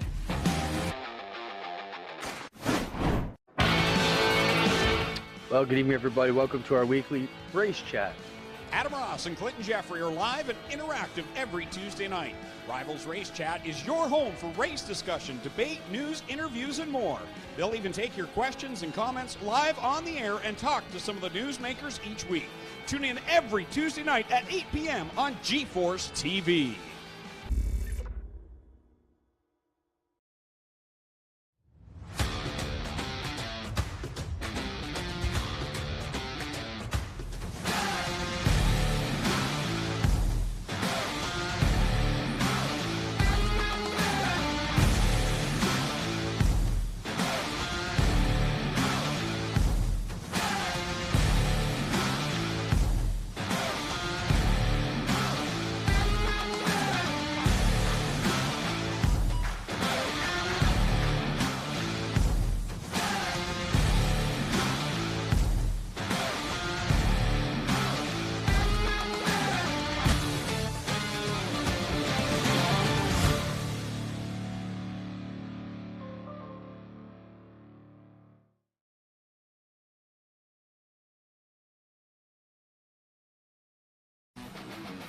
Back live on G-Force TV for Friday Night Excitement. Tonight brought to you by Quick Fire Starter. Features on deck here, and the Thunderstocks will kick things off. 25 laps the distance for them. Mini Stocks, 20 laps in their championship chase. So both those divisions, an extra 5 laps here on championship night for them. And then we'll go into the ROC Dirt Car Sportsman Challenge, 30 laps. And we'll conclude with 35 laps for the 358 Modifieds. All here on G-Force TV. I'm Greg Kellnan. With me, Adam Ross, Clinton Jeffrey down trackside. Glad you could join us here. And our next event here on G-Force TV will come up right here at Ohsweken Speedway next Friday night with the Canadian Crate Nationals.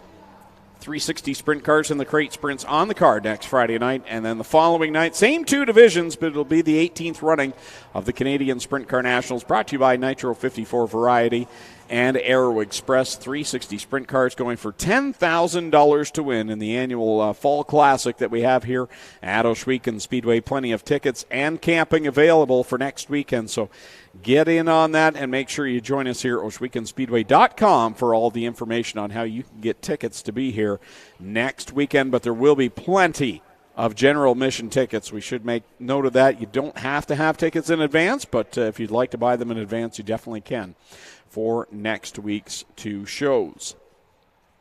Want to give a shout out to a couple of racers who are recovering right now. One is Paul Pekonen, who was injured in an accident in his shop this week when mounting a tire, and Paul had a very serious accident, taken to the hospital, and nearly lost his arm, but after 7 hours of surgery, by the sounds of it, everything is okay for Paul Pekonen, and obviously will have a lot of healing and mending to do, but great to hear that Paul, first and foremost, that Paul had someone with him there in the shop that was able to take him and get the medical attention that he needed. But Paul is just such a super guy, just very quiet, soft-spoken, helps a lot of people, has won some big races over the years, and currently driving a sprint car.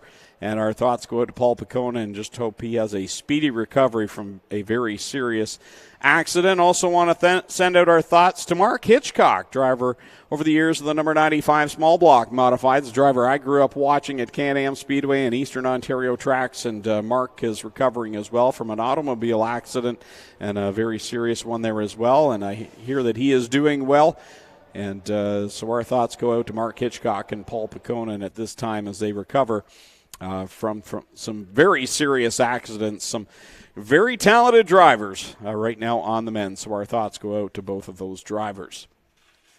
So again, still under intermission here as they'll continue to do some final track prep. They're out there with the push vehicles, tow vehicles, packing down that higher groove and getting it ready for feature time here tonight, which is coming up in just a little while. Cars not yet lined up, so we're going to be a little bit longer here at the Ohsweken Speedway. We'll take another quick break while Adam is out doing his business, and we'll come back in just a bit here on G-Force TV.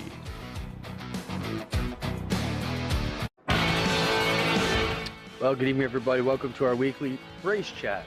Adam Ross and Clinton Jeffrey are live and interactive every Tuesday night. Rivals Race Chat is your home for race discussion, debate, news, interviews, and more. They'll even take your questions and comments live on the air and talk to some of the newsmakers each week. Tune in every Tuesday night at 8 p.m. on G-Force TV.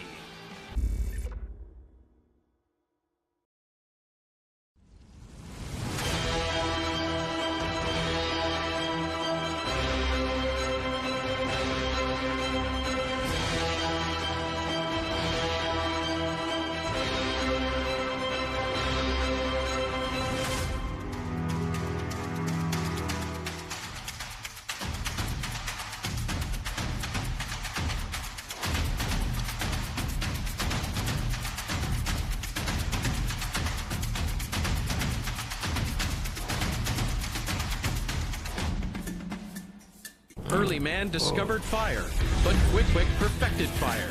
Quick Quick is the only fire starter that guarantees to start your campfire, wood stove, or fireplace without the need for kindling or paper. Find your nearest Quick Quick retailer at quickquick.com.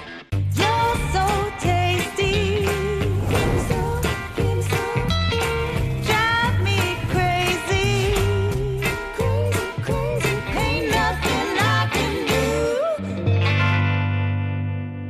So who exactly is Fast Eddie? More than just a man, it's the mindset that runs through our blood like oil through an engine. Whether on the track or on the street, Fast Eddie is the spirit that drives us to go fast and keep going. Born in 1949 with no time to look in the rearview mirror. Every story is worth telling, and every piece of Fast Eddie apparel has its own. Celebrate our mindset. This is Fast Eddie. This is combustion culture. FastEddieSpeedwear.com. Welcome back live to Ohsweken Speedway here on G-Force TV here on Quick Wick Fire Starter Night. As we have the 358 modifieds on the card, along with the dirt car ROC Sportsman. Thunderstock's competing in their championship race. We talked about that earlier. Dave Bailey needing to finish 19th or better, and that will be the first feature on the card here once we get done intermission. So Dave Bailey 19th or better, and that's if Ryan Beagle wins. And Dave Bailey were to finish 20th. That's the only scenario at this time, 20th or worse, where Dave Bailey could lose that number of positions. So we'll keep an eye on Dave Bailey. Obviously, anything can happen when you've got a field of 34 cars here tonight, 28 in the feature. Just about anything can happen. That's why we run the races. There's extra laps, 25 laps in total, and Dave needs to finish all 25 of them. And hold on for his 6th consecutive Thunderstock Championship. So that's on deck. And then, of course, the HRW Automotive Mini Stocks will run 20 laps for their championship finale. But Tyler LaFantasy already clinching heading into tonight. Let's go down trackside. Clinton Jeffrey. Thanks a lot, Greg. As we stand here in turn number 1, this is your Case IH track report. And you can see right here, it's been smooth right up to here, but this is where the chunk starts to happen. And what we've had is it was rippling up here. And as we're down here, we'll watch the pace cars as they come around the push trucks. They're packing this groove in to try and push that clump down into the track, and you can see they've done a great job here in about 5 minutes of knocking down this cushion and this nasty chunk that'll tear the beads off the cars. So they've really done a great job of getting this sorted out here. The whole part of the track looks fabulous now. The other thing I want to mention is Fast Eddie, our new partner here, FastEddieSpeedway.com. Check them out for all your speed gear, whether it's souvenir shirts, crew shirts for your crew, whatever you need to do. They can get you geared up. FastEddieSpeedway.com. And while we're at it, let's talk about another big thing we're excited about. It's our Friday Night Thunder show on Aboriginal People's Television Network on APTN. Its premiere of Season 2 kicks off this Sunday night at 9 p.m., so make sure you check it out. It's our Friday Night Thunder. Here's a look at the upcoming trailer.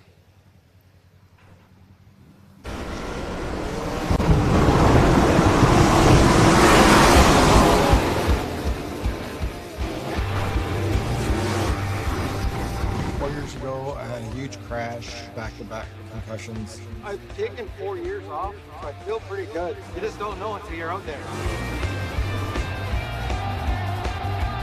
You know, having my son come to the track is really good. Oh, super fast. Checkers in the air. It's Miller who hangs on over Stratford.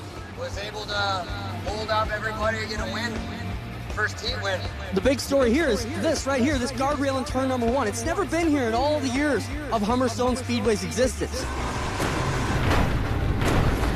I thought someone was going to get split on that guardrail there. This is my first summer without my dad. It's been really hard. Contact! Oh! I think we have untangled the situation. Alan Downey is going to be the new leader here in the 19D. All of us were like, wait, is he in first? What is going on? We're going back to green.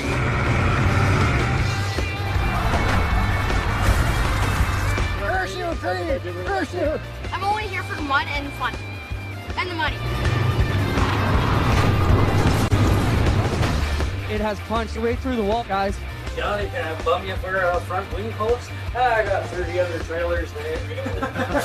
Just doing a little something for my nephew. This is kind of like a memorial car deal.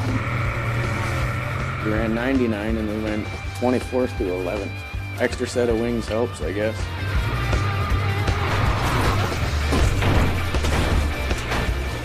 How are you still smiling? The fans need to know that was a horrible wreck. That was a freaking awesome wreck. Battles now to the outside. We have contact for those two guys. I'm 3/4 of my car beside it. I know he can see me. A work top shelf into turns 3 and 4. Help coming after him. Bumper attack through turns 3 and 4. Yep, that's what he gets trying to get me.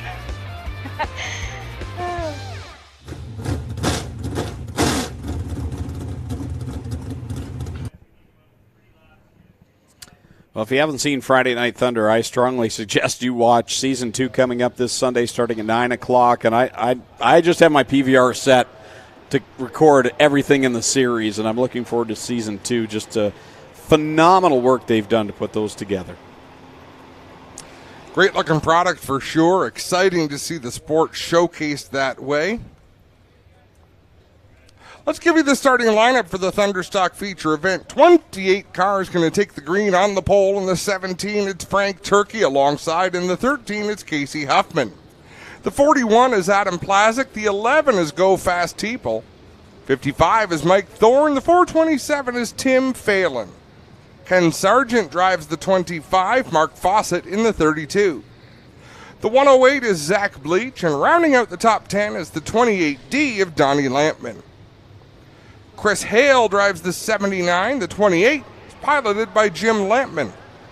Ron Logie starts 13th. He's in the 97. The 19 is Kyle Wirt. Rob Hoskins in the 37 alongside him. And the 53 is Logan Schwedick. Starting 17th in the 23, it's Trevor DeBoer alongside him. In the 49, it's Dave Bailey. Ryan Beagle in the 84 RK. The 27 is Sean Jones. Starting 21st, the 72 is Marcel Gaudet. Seth Lanou drives the 711. He'll start 22nd. Paige Lanou drives the 92. The 55X is Braben Burning. Calvin Fox drives the 93F. Alongside him in the 93 is Melissa Miller. And rounding out the field, the 75 of Ryan Barry and the 43 of Kyle Andrus. Thank Doug Leonard for giving us an extra pace lap there to get that driver's lineup done. Just squeezed it in, Greg, but Frank Turkey out in front with Go Fast Heeple. Green flag goes in the air, and this one's underway. 25 laps the distance for the Thunderstocks tonight in their championship race. A little extra distance here, and Dave Bailey is right behind this whole mess right now. Remember, he's got to finish 19th or better. He's got to get to the end of 25 laps to do that. That's got to be the goal for Dave Bailey, is get to the finish of this one. And as long as he doesn't see the 84 in front of him, he knows he's in good shape. But right now, he's going to thread the needle between Jim Lampman and Logan Schwedick. Look at this field stacked up. This is a heavy racetrack for a feature event. There's still a lot of bite, and what that means, a lot of cars are still going to have some speed in them, Greg. Yeah, some of those drivers that maybe on a regular night would have that speed in heats, but not at feature time because they like that heavier track. We may see them have better feature runs here tonight. And right now, Dave Bailey is not taking it easy. He's trying to get away from Ryan Beagle and get his way to the front as quick as possible. It's almost like merging onto a highway, Greg. It's easier to merge when you're accelerating, when you're going faster than the cars around you. When you try to slow down, that's when you see someone stopped at the end of the on-ramp and really screws things up. So for Dave Bailey, he doesn't know what's happening behind him, but as long as he's going faster than the cars ahead of him, he just has to choose the hole he wants to race through and keep himself out of harm's way. Ryan Beagle right now is in the thick of a hornet's nest, and now he's just trying to separate himself from that and get a run away from this pack because it was getting dicey back there, and now he's finally separated himself and trying to catch the lead pack. Early in the going, I've got to say, this could be the night for Mark Fawcett in the 32. He's been so close, Greg, and he's right there in the second spot. Tim Phelan slides up the racetrack. Dave Bailey is moving forward, but the closer he gets to the front, the harder these spots get. Donnie Lampman up there in that third spot. Well, the caution coming out. Burning going around, so it put us under the caution flag. But I was about to say, the way Donnie Lampman wheels that car, I have to think this racetrack plays into his favor as well. I was thinking the same thing a couple of laps ago as we wait for Burning to pull away in the 55.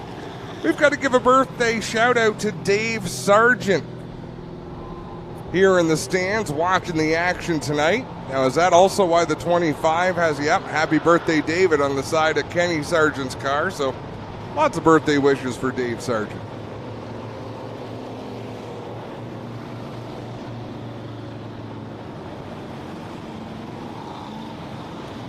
Burning down there talking to the safety officials. Bit of smoke out the back of that 55, which could just be the exhaust blowing out as he refires. Track's still a bit of an issue here, guys. As we work on the top, you'll see them pacing the top, trying to push that chunk down. As we continue to work on the lineup here, they'll continue to work that outside lane. Now they're going to give the 55X a push and see what happens with the Burning machine. Now, Clint, when you gave us that last track report, I just sat here kind of amazed at how different types of race cars on dirt tracks affect the racing surface. You've talked about it tonight with what the sprint cars do, and modifieds do different things than late models do, and that's playing into tonight. Yeah, I think the modified and sportsman cars, they kind of really dig and kind of scoop out the ruts, if you will, and build some ruts if we don't kind of give them a polished table to start with. So by us getting this smoother, they can slide across that. But yeah, if there's a bit of a gouge there, it just seems like they just expose it even more. So those flat tires can really push it down. But yeah, you're not wrong, Greg, and we see just how much the sprint cars use the entire width of the track. I was sitting up with Joel Friesen, James Michael Friesen, Curtis Friesen's dad here, Nate, former operator Ranceville Speedway, talking about how it's shocking to me to watch how little of the track the Sportsman and Modifieds use during the time trials and hot laps, whereas our sprint car guys be right up around the outside cranking it. But these drivers are doing a great job helping us get it wide tonight. Well, Clint, did you see how fast Glenn Stiers was? Yeah. When he hit his mark and when the car did what he wanted it to do, like he was probably going 15 miles an hour faster up there than a car running the bottom of the track. You know, it's one of those deals, if you could just be a little bit slower, like get as we talked about with Liam Martin last week, get 5% more Steve Lyons in you, and you'll be great, Glenn, you know? Yep. I think something might have went wrong with that car, though. It became very ill-handling. Well, that's the thing. When you're smashing it off the cushion as aggressively as it is, these lightweight parts can break. Here we go, back to the green flag. Fawcett and Phelan on that front row. Donnie Lampman, Kyle Wirt, Ken Sargent, who documented his improvement here over the last few weeks. He's right in the thick of it as well. Phelan with a good launch out in front. Fawcett with a bit of a problem, and that slowed down Dave Bailey. That restart did not go the way of Bailey in the 49. Curious to see Ryan Beagle choose to follow that 49 as Mark Fawcett slow on the outside. I believe he's going to head off into the pits, Clint. Yeah, he got into it there with the 108 of Bleach and was sandwiched between him and the 49 of Bailey. I thought Dave Bailey had the flat tire, but it turns out it was the Fawcett car, and he'll take it back to the pits. Ryan Beagle in the tire tracks of Dave Bailey as they cut their way through this field. Leaders heading up on the back end of the number 92 machine going into corner number 3. I looked at the 92 on the backstretch and thought, I haven't seen that car tonight. Paige Lanoux? Yeah, it looks different on the other side of the car under the bright lights than it did on this side. So I just had a senior's moment. Now Lanoux and Logan Schwedick go up high in corner 1. So Schwedick's good run comes to an end, as well as the top two have broken away. Phelan out in front, looking for his first win at the Big O. Kyle Wirt's got one win this year. Donnie Lampman holds down the third spot, and then they're side by side, Kenny Sargent and Chris Hale. Remember, Chris Hale's got to finish well ahead of Trevor DeBoer. He's still got a shot at third place in the point standings. DeBoer is ahead of him, but only by 3 markers, so he's in a good spot right now to take over that third spot. Kelvin Fox into the infield, so problems on the 93F machine will end his night. As out in front, it's all Phelan and Wirt. We watch that pack where the point leader is. There's Mikey Bobby in the thick of it. He's got Trevor DeBoer right behind him. Go Fast People in front. It's a wild one back behind the point leaders. One thing Dave Bailey knows, he still hasn't seen Ryan Beagle out in front of him, so he knows he's in a good spot. He can kind of settle in right where he is. Trevor DeBoer in that 23, he's got to get going. We're halfway through this 25-lap feature event, 5 extra laps here tonight. Tim Phelan has the lap car, the slower car of Kyle Andrus right in front. And now Mark Fawcett comes out just beside the leader off of corner number 4. I really wish cars wouldn't merge in turn 3. I wish they'd come all the way around to the top of the track so they have a chance to look around them. But 'tis what it is. Kyle Wirt closing the gap now on the lead of Tim Phelan as he has a bit of a time getting by Kyle Andrus in the 43 machine. Here comes Wirt cutting down low. Great shot from the drone to see how much he's closed in on that 427. Here he comes. Tim Phelan missed turn 1 there a little bit. He had to really gather that car back in and backpedal to get it back down onto the banking where he could really get onto the throttle, but the yellow flag is out. Got a big chunk of race car between 1 and 2 up on the high side. Somebody said that the 27 machine, Sean Jones. Good catch, Darren. You know, it's really nice and cool outside. Like, it is lovely outside. It's still warm in here, isn't it? It is stuffy. I don't get it. Well, Dave Bailey, 35 career wins. He's looking for his 6th consecutive Thunderstock championship. And I looked at the all-time win list. The guy next closest in wins is Ryan Beagle with 6. He's tied for 13th. That tells you the story of why Dave Bailey has 5, trying to make it 6 in a row championships. He's been lights out. He has, Greg, but consider this, and Clinton, I'd like your opinion as well. Is Dave Bailey partly responsible, for how competitive the rest of our top runners have become? The Ryan Beagles, the Chris Hales. Like, without Dave Bailey, do the other teams push themselves to the point where they've got to get themselves faster? Clint? They've absolutely had to lift up their game, and we've seen it where they can actually get him beat. There was a couple years ago when he was unbeatable. It was him and Ryan Dinning only. So they have picked up their game, absolutely. But I think Abby's drone shot really shows it. When he follows Dave Bailey, his car does not push at all. It rolls the bottom better than anybody else. And that, for me, was the big key when I watched it. It was, it's a lot like Jimmy Johnson when he won all those championships. When you put the best driver with the best car, week in and week out, they can make magic. And that's what he's got. Someone's got to come out and find something better than Dave, and then they've got to be able to drive it better than Dave. Back under the green flag. Here comes Wirt and Donnie Lampman on the inside of Tim Phelan trying to get by, but that 427 has been stout. And, I mean, the way he's run this year, he hasn't been on the podium yet, but it wouldn't be a shocker to see him get a win. Not at all. He's had a lot of speed at different times throughout the race evenings. He just hasn't been able to put it all together to get on the podium. But he's running out in front, and for the first time tonight, Dave Bailey sees the 84 machine ahead of him. Nothing to get nervous about right now, but Dave's got to finish the laps. He's got to stay on the racetrack and avoid the mishaps. So it's Phelan, Wirt, Hale, Beagle, and Donnie Lampman right now, the top five. Beagle looking for more on the bottom, looking for that third spot. So Hale is up there in the third spot. Trevor DeBoer becomes a cheerleader now for everybody battling with him. He'd love to see Beagle get by him. He'd love to see Donnie Lampman go up there and get by him, because now Trevor DeBoer is just a few spots behind that number 79. Phelan, Beagle, Wirt, 1, 2, and 3. Hale, Lampman, and then Bailey riding right now in that sixth spot. And he's got a gap behind him.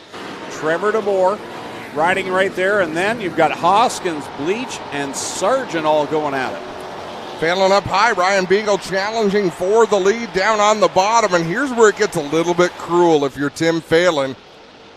Oh, and he's going to jump the cushion. A normal 20-lap feature, that'll be Phelan's second place finish. We've still got 5 laps to go here on championship night. So Beagle at the top of the pile as the black flag comes out for the 17 of Frank Turkey. A lot of smoke coming out of that 17 machine, so he will head to the pit area. 21 laps go on the board, this time by for Ryan Beagle, looking for his second straight win. Trevor DeBoer racing for important positions now. He's 3 spots behind Christopher Hale, and if he can make that pass on Dave Bailey, he is 2 spots behind Christopher Hale. All Beagle right now with 3 laps left to go. Phelan and Wirt continuing to do battle. Now it's for the second spot that Beagle's been able to get back by them. And now Trevor DeBoer after Chris Hale, Donnie Lampman, and Dave Bailey all right there together having a good fight. Great battle down there as we're going to get 2 laps to go for Ryan Beagle as he pulls away. Phelan still hanging on to second. Kyle Wirt pedaling as hard as he can in the third spot.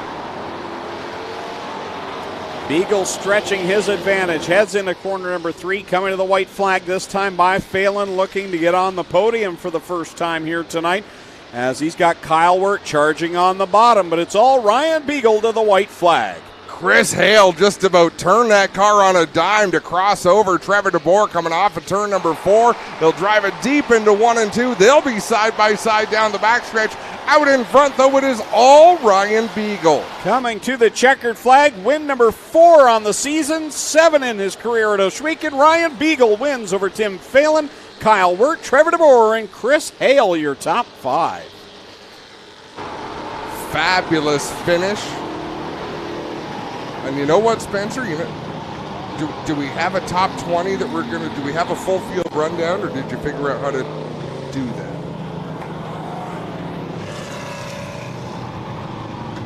Something that just popped into my mind that we talked about on Tuesday night on the show. So there's Ryan Beagle back to back into Quick Fire Starter victory lane over Tim Phelan, his career best finish. Kyle Wirt third, Trevor DeBoer fourth, and Chris Hale fifth. Dave Bailey sixth, Donnie Lampman seventh, Rob Hoskins eighth and ninth. Go Fast Teeple 10th is where we find Jim Lampman. As the top three park it down on the concrete, Lone Wolf Fireworks will light up the skies. Our champion will be crowned for the 6th year in a row. It's Dave Bailey. But Ryan Beagle will pick up career win number 7 and win number 4 on the season. We'll send it down trackside. Clinton Jeffrey. Thanks a lot. Back-to-back feature wins for the big dog. He works his way out here. How about it, a big quick fire starter victory lane welcome for the big dog, Ryan Beagle.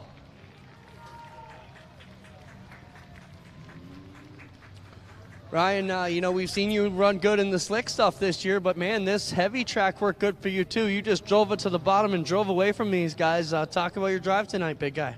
Yeah, I didn't think we'd get up here tonight. It's not a track I usually like, but somehow we were able to make the bottom work like that, and it stuck. And I don't know, this thing's just working really good.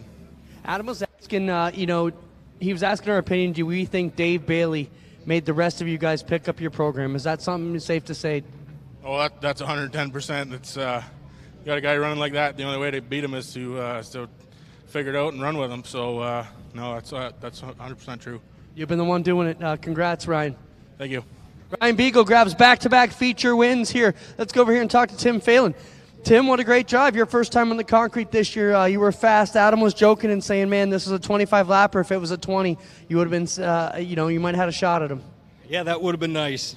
It would have been a great way to end off the year, but this is still awesome. Great drive. Your car's been fast all year. Have you been happy with your improvement so far? Yeah, it seems like every week we get it faster and faster, and got to thank the crew for helping me out with that. They've been a huge help this year. Right on. Great job, Tim Phelan. Let's get over here and talk to third place, Kyle Wirt. Now, Kyle, we wrecked your car at the corporate event last week, and then you really wrecked your car at the corporate event last week. Came back to a good run. This car was really fast today. Are you happy with your drive tonight? Yeah, super happy with the end of the year like this. It's great to be here, great track, and awesome. I'd just like to thank the sponsors that helped me out all year, Fury Diesel, Echo Auto Service, Wellington Brewery, Brasserie Pub. Everybody that helps out is awesome. Right on. There you have it, your top three tonight in the Thunderstocks. Kyle Wirt, Tim Phelan, and our winner, Ryan Beagle. Now we'll get over here and talk to our champ, Dave Bailey. Well, congrats, Dave. Is this 6 now for you on the championship deal here? Yeah, it is. It's 6 in a row now, so that's awesome. It sucks that we have to be out here and get interviewed when Beagle just took us to school. But yeah, happy to win the championship, and all he could do was win it, and all we could do is screw ups. And unfortunately, I had to just kind of bide my time and not do anything dumb. But I'm happy to be here, and happy for Ryan to got another one, and obviously he's going to be the man to beat coming up soon. Yeah, we were talking about how you've made a lot of these drivers up their game a lot, Dave. They have made it harder on you these past couple seasons. These guys really get their stuff together. Yeah, well, the last couple of years we went to Maryville, and we had to run against guys like Murray and Fontaine and the 32, and just there's a lot of good cars out there. And when we went there, and we had to step our game up to race with those guys, and Beagle was one of the guys that traveled with us, and I think we all learned a lot racing those guys. Right on. Congrats, Dave. Thank you. 6 straight championships, ladies and gentlemen. How about a big Ohsweken Speedway welcome for our champ, Dave Bailey. Picks up his 6th championship in a row, guys. That's something very impressive. So we'll be back. HRW Automotive Mini Stock feature in just a moment here on G-Force TV. On the scene since 1949, Fast Eddie was born with a lead foot and a burning need for speed. His passion for speed and sport has been captured in this authentic collection of vintage themed gear.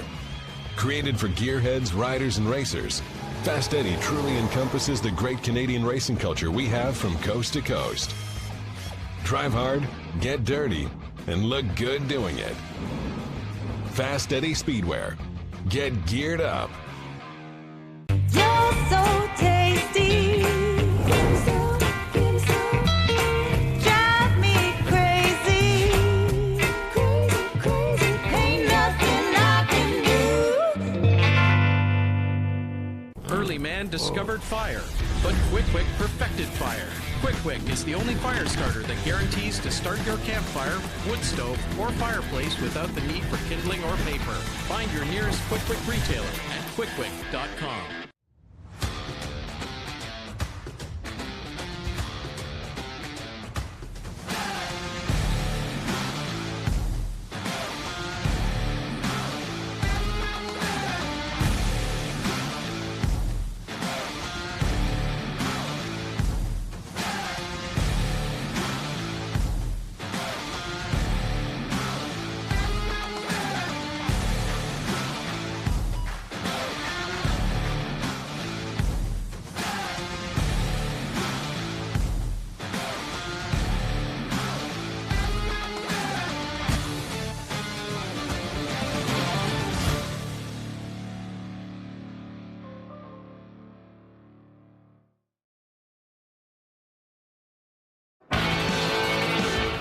Well, good evening, everybody. Welcome to our weekly race chat. Adam Ross and Clinton Jeffrey are live and interactive every Tuesday night. Rivals Race Chat is your home for race discussion, debate, news, interviews, and more. They'll even take your questions and comments live on the air and talk to some of the newsmakers each week. Tune in every Tuesday night at 8 p.m. on G-Force TV.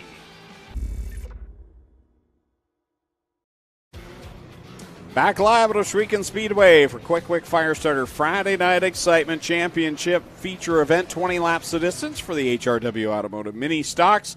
Their 28 car starting lineup looks like this. From the pole out of Paris, the 79 is Steve Miller. Alongside him, driving the Thorn Racing 46. From Brantford, it's Ashton Dickey.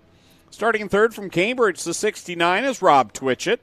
And going from the fourth spot from Ohsweken, the 188, Paul Longboat. Mike Sarantakos will line up in the fifth spot. He's from Smithville in the 6X. And Mike Giberson, the pinball.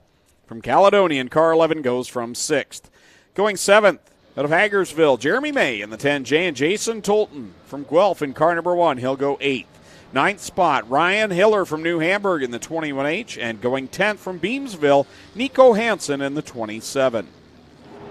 Starting 11th out of Brantford, the 64 is Nick Erskine. To his outside from Waterdown, last week's winner, the 01 Tristan De Silva. 13th position is Wade Thorne from Waterford in the 4. And to his outside, car number 9 from York, Tim DeBoer. Back at row number 8 on the inside, Fabio Oliveri from Ancaster in the 16, and Dusty DeBoer from Hagersville in the 23. Starting 17th from Burlington, the 10X is Jeremy Hughes, and Eric York from Smithville in the 51 starts 18th. 19th is the point leader, Tyler LaFantasy from Thorold in the 96th. And in 20th, he has a heat race win tonight from Port Colborne, the 09, Clinton Barrick. 21st, Dylan Bonner in the N64. In 22nd from Harley, the 60 is Brandon Janssens. 23rd from Port Colborne, the 44 is Craig Vlasic. Jordan Denabriga from Port Colborne in the 7 goes 24th. 25th, Rodney Rutherford in a Waterdown, the car number 24. Mike Evers in the 265 starts 26th. Don Deagle, 27th. Rick Van Cleef, 28th. That's your 28 car starting field green flag. 20 laps the distance. HRW Automotive Mini Stock final feature of 2022. Oh, contact on the front stretch, and Nico Hansen gathers it back up. And there's still, Nico makes contact with Tim DeBoer. He's trying to get to the pit area. Brandon Janssens gets around him. And obviously Jason Tolton's going to get mixed up in it because that's how his season is going. We'll see. That left rear looks soft on the one machine, so we'll see if that's still got any air in it, but I think it does not, the way he's sliding around the racetrack there. Out in front, it's Ashton Dickey showing the way. Longboat runs in second. And third, is that Jeremy May way up there? How'd he get there? Yeah, Jeremy May started in the 7th position, so he's quick here. Top three with a gap back to fourth. It's Ryan Hiller in the 21 in fourth. Fifth, it's Wade Thorne in the 4 machine.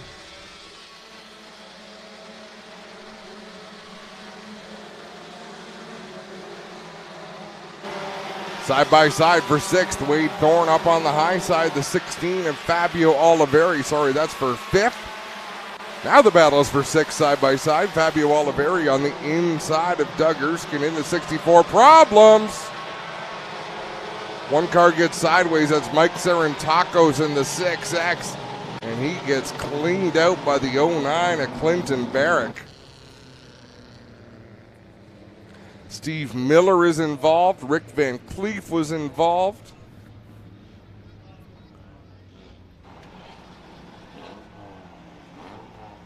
And they're going to go red just because enough of the racetrack is blocked off. So I got word during intermission chatting with a super fan down there. Don Deagle is 85 years old, the driver of the number 12. And while we've got a pause in the action, Clinton Jeffrey is going down on the scene to check things out. Clint, do you want to go ahead and do your report? We can. The Serentakis 6 has lost the nose, and he's going to need a hook on the front. The Van Cleef 52 has a problem on the left rear here, so we're going to have to hook him up from the back. Looks like Serentakis is all right, and now we just got to find out what's wrong with the Miller 79 and the York 51. Eric Yoke has the helmet off at him and the window net down, so he's most likely done. Over to you. Couple of incidents last weekend in the racing community, Greg, I think we should talk about. One of them, Mark Hitchcock, the tech director for the Super Dirt Car Series. Have we talked about this already? Well, yeah, no, and not to make light of it. Yeah, I discussed it during intermission while you were away, just sending our thoughts to him. But yeah, just a couple of drivers, Paul Picona and Mark Hitchcock, injured. Did you get the name of the fella? Kevin Barber. Yes. And when I heard about that incident, and tires are a dangerous thing. Let's have a look at this replay. Down into the corner, Tristan De Silva battling with Serentakos, and there was definitely contact going down into the turn. Serentakos gets turned around. De Silva was able to slow up a little bit, kind of kept Serentakos spinning though. And it would have been a tough one for anyone to avoid beyond that. Well, guys, down here, the Rick Van Cleef car has got some rear end damage on the left side. You can see this wheel has tweaked way back, so the trailing arm here is all out of mess, and the rear steer is not right here in the 52. Rick will be done for the night. Let's get in and talk to Rick. Rick, you got all kinds of damage. Are you having fun here on the dirt before tonight? Clint, I'm having a ball here, man. This is my third time. And this is amazing. Like, it's totally different from asphalt. Like, you guys do a bang-up job here, man. Every person I talk to, drivers, staff, everybody. This is awesome. We appreciate it. We were talking about how you came over from the Pure Stocks and getting your car dirty now. Yeah, you called me old, or someone did. That was Adam Ross. AdamRoss@gmail.com. All right, Ross, thank you very much, but I'm young at heart. Exactly. There you go. Thanks, Rick, for coming out. He's still smiling, even though he's getting taken off by Big Red, guys. We'll go up here and find out what's up with Eric York. But that incident, inflating a tire, and to have such a severe injury, severing an artery in his arm, thank goodness somebody was there, because as a one-person... Kevin Barber was, from what we're understanding, the man on the scene there with Paul Picona, and had he not been there, if Paul was there by himself, it would have been a different story altogether when you sever an artery. So we wish all the best to Paul. You couldn't meet a nicer guy than Paul Picona, and he'd help anyone in a heartbeat. He'd help himself. As someone said on our YouTube feed, he'd help someone else before himself, and that's Paul Picona. And, of course, Mark Hitchcock recovering as well, and wish them both the best. Well, guys, just a quick report. York's car, there you can see no wheel. He's got a spin in the wheel, no input, so broken steering shaft on the 51. Thanks, Eric, and thanks, Travis. You can take him back to the pits now. We'll get these cars fired up, guys. Clint said just a quick report and then shut his microphone off. That was a quick report. Now, I'm having a bit of a pickup issue here today, but we can hear when it craps out, so we'll pick it back up. Yeah. All good. It's been a tough couple of weeks for injuries in motorsports. Good news, Nick Hoffman is on the mend, continues to show improvements. UMP modified late model racer from North Carolina. Bad accident heading to the races a couple of weeks ago.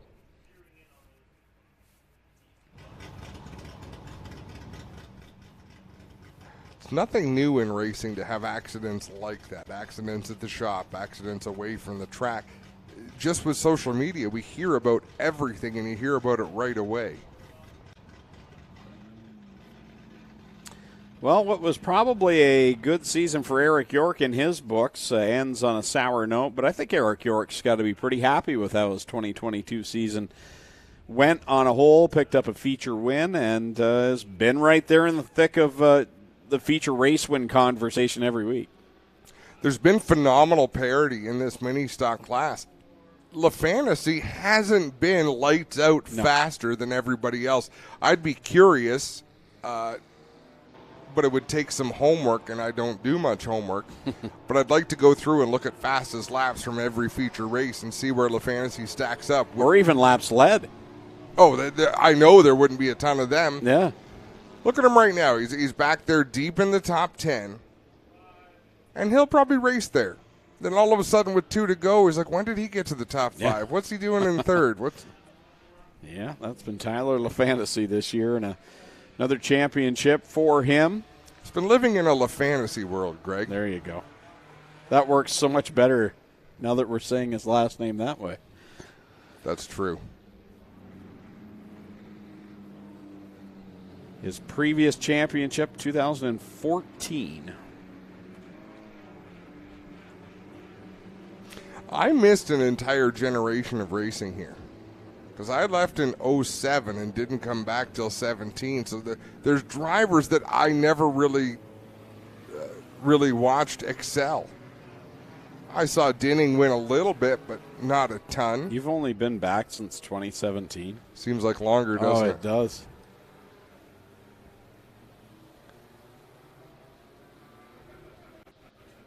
You have to be challenged, Greg. Got to challenge yourself and challenge others. And I am challenged.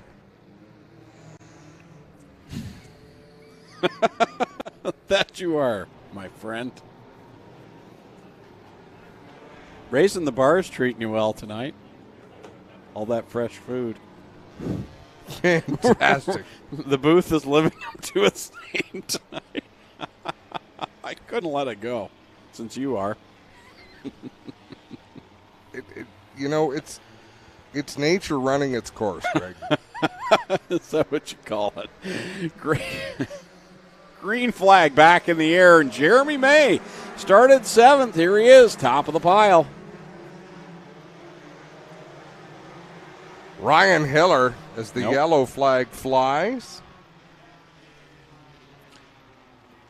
They're going to restart this, and we haven't done a quick fired up yet. So let's do it on this next green flag. But as you watch it, watch this pack of cars go through 1 and 2 the first time, especially through corner 2 and that corner 2 shot. Oh, man. You want to be a race car driver? Take a look at this and take a second thought. Clint? Guys, just want to, we got a report there from Doug, and I was throwing in there. Doug Leonard, give us that call again, please, on the 10J.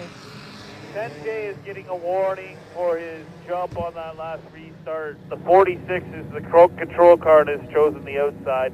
He's the first car to fire. Lights are out. We're coming to green. So they pulled the start back. Jeremy May getting the warning, guys. Jeremy Hughes, sorry.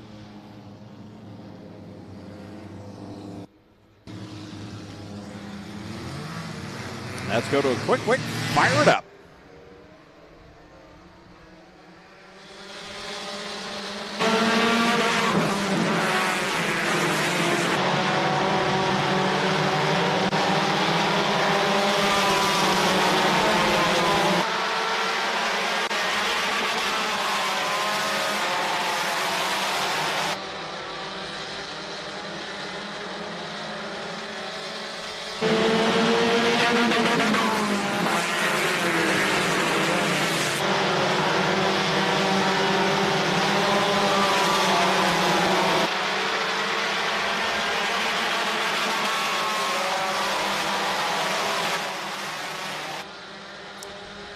Well, here comes Tyler LaFantasy working on the bottom. He's in that third spot.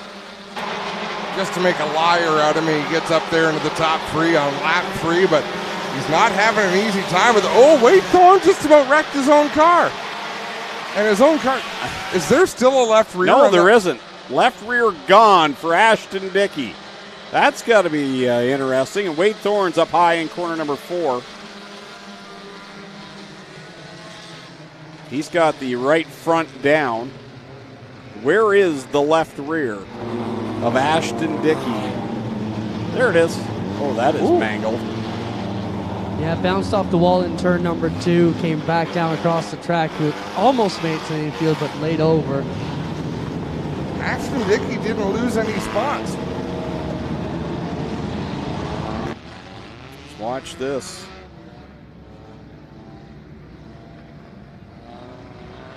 No, so it wasn't. Yeah, 46 with no left rear. Now someone's dropped a bumper in turn number 4. Now, Adam, am I wrong? In that replay, had he already lost the left rear? I think he must have. There's the bumper. So now Ashton Dickey going into the pits. All that praise he gave the Thunderstocks, we haven't seen that in the mini stocks this year, and that's been a bit of an issue. You can do anything in the mini stocks you want and have success, except lift out of the throttle. Yeah. And that's really what we've seen, just drivers unwilling to cut too much slack.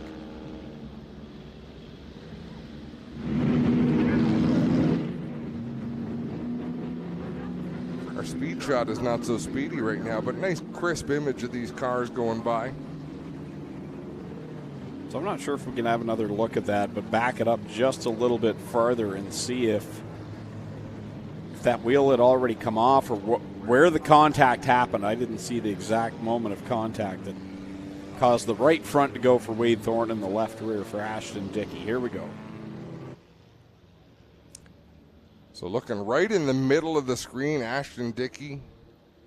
There we go, a little bit of contact with his team on. Where did the wheel go? Wade Thorne drove over it. Yeah, he does a little bump and whoops.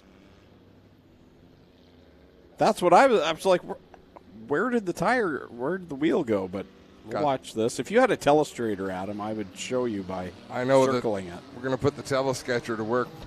Look it, I've got the missing wheel on there. Can't see it. No, that's a left dial. Here we go. Zoomed in, boom, and oop. Okay, real. Swallowed it like a hungry hippo. Exactly. Coming to the green. Jeremy May.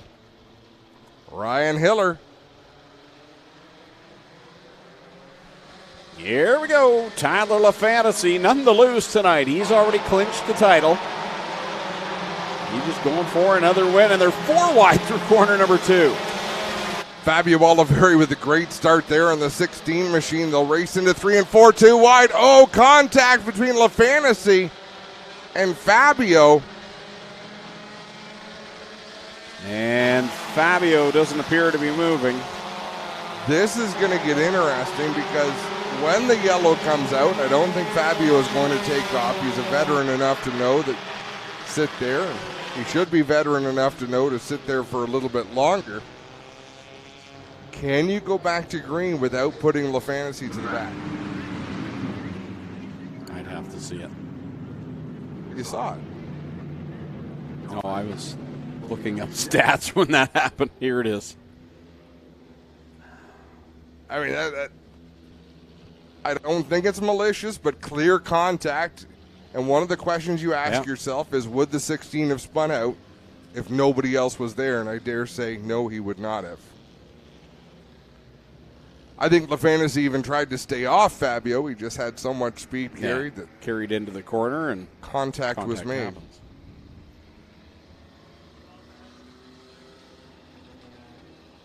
So the question you were asking, would you put 96 to the tail? Yes.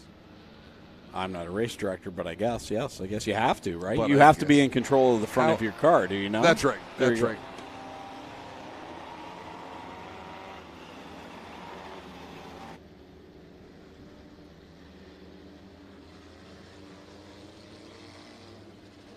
So Fabio being told to take it to the back. He's going to roll to a stop there in turn 4.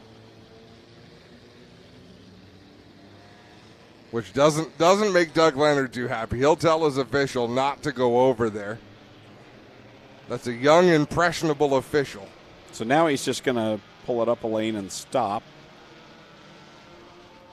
I think it's going to get louder next door here. It may. So, is he questioning his position? Because if you're an involved car, you go to the back, right? This isn't a track where you get your spot back. Is he questioning why the 96 isn't going to the back as well, or what's the... I would imagine, I can speculate a couple of things. If you argue that the yellow did not come out for his half spin in turn 3, it came out because he stalled in the middle of 3 and 4. I don't want to put words in Doug Leonard's mouth. That's his call to make or not make. Are you glad we just have to announce it? Yeah. I have enough people mad at me. I don't need racers mad. Well, we've got to give opinions. That's what we're here to do. 4 wide behind the top 2 again as it's Jeremy May, Rodney Rutherford door-to-door for the lead, and 4 wide again into 3. There's room to do it. I think we've gotten to the point where we are 8 or 9 lanes wide. They can use any bit of real estate, but if you're going to run up high, you've got to keep your speed up. You've got to keep the car rolling. Whoa, Tristan De Silva goes around off of turn number 4, and he'll wind up sideways on the front stretch. Like, this is bizarro world tonight. Right rear flat on the 0-1. And back under the caution flag, so he'll definitely need to go to the pit area. Got to give a shout out to that guy right there that's on screen, that purple 44. Craig Vlasic started 23rd, 8 laps in, and he's up inside the top 5. So Craig Vlasic in one of his lone appearances here this year, doing a really nice job. I believe De Silva might have been told his night is done. He just dropped the window net on that 0-1. Clint, did you hear the official radio there? I did. Doug came over the radio and said 0-1, take it to the pits, and you can leave it there for an intentional yellow. And you have to crack down on that, otherwise that's what happens. I mean, you can never encourage people to park their cars sideways, driver's side exposed to the field. But how come... I'm not even going to open up this. I know. No, I'm not even talking about this situation. I'm talking the previous yellow. Right. Because Oliveri didn't take off as soon as the yellow came Because out. he pretended better. That's right. It basically comes down to that, Greg, yes. You have to play the game a bit better.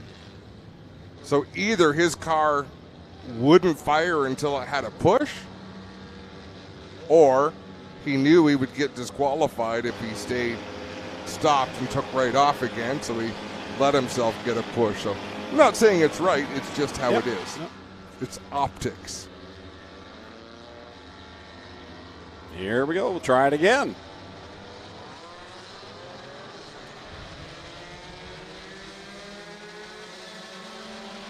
Rodney Rutherford out in front. He had a $1,000 payday earlier this year, one of our bigger mini stock events. Just picked up 10 grand at Flamborough for running second place in the Pot of Gold 300 Enduro race. Not a surprise to see him where he is right now. Oh, and by the way, he started 25th in this feature. He's a great driver, an opportunist. He's used to running in a lot of traffic. Fun to watch him at work. How about Jansen's in the number 60 machine? Yeah, first we've seen him all year, Clint. How about Fabio Oliveri coming right back up on the 96? He had a great restart there, picked up about 6 of them in the 16 back in the top 10. Nothing to light a fire under you than what just happened to Fabio, so here he comes. Interesting to see what will happen when he gets near the 96. Well, does he even know that's who hit him? True. Oh, he bites the brakes to avoid Craig Vlasic, who would shut the door there. Brandon Jansen's back at Racy, just like we used to see with he and John Jansen. Up there inside the top 10. It's a 3-car single-file breakaway. Tyler LaFantasy, the champion, looking to join them as well and get away from this pack of cars racing. Vlasic, Hiller, Oliveri, and Jansen. Out in front, Rutherford by a couple of car lengths over Jeremy May. DeBoer right there in third in that 23 machine, and then it's LaFantasy, who had been up in the top three. He's actually dropped back a spot. Fabio again. Oh, contact with Vlasic. I got to say, Fabio's driving with a bit of a chip on his shoulder tonight. I think he might have cut down a tire in that number 16, and he goes for a long slide. Yeah, right rear, the rim all bent up. Window net comes down on that 16. I think his problems on the night may be terminal.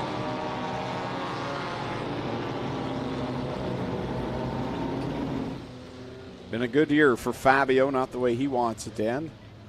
Picked up a feature win this year, but that right rear, the rim bent up, flat tire. I think the rear end's a little twisted up in that 16 machine.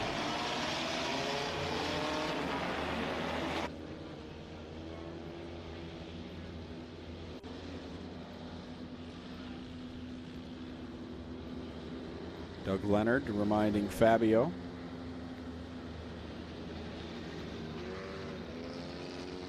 To just keep us cool there. Not getting paid is a pretty good threat. Not in a mini stock for 24th place. True. I think this is gonna be so worth it. Might have got his $13 worth out of that one, yeah. I think it's $50 to start though, not bad.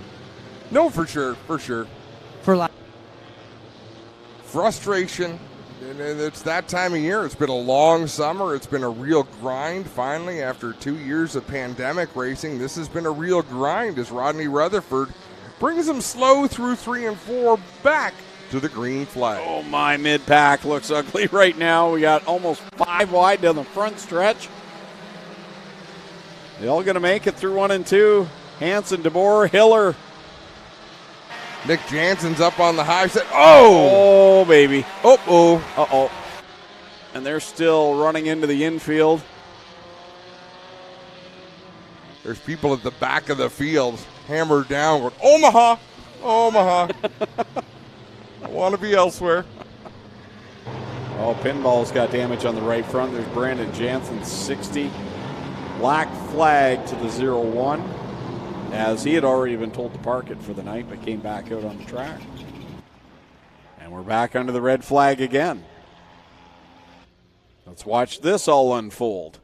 Keep your eye on the 60 machine way up on the high side. He's going to get pinched up to the outside by the 44, and then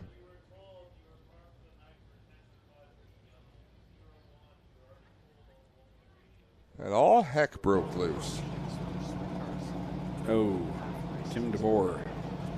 Yeah, that was a tough knock head first into the wall for DeBoer because he got clipped on the right rear. That looked like a super speedway crash. Yeah, tons of oil out here under the 9 guys, and this is going to take a bit of a cleanup as he drops all the water and the oil from this car. So all the fluids exiting out of the Timpson Auto number 9 here for DeBoer. And we'll watch and see how they get this one cleaned up.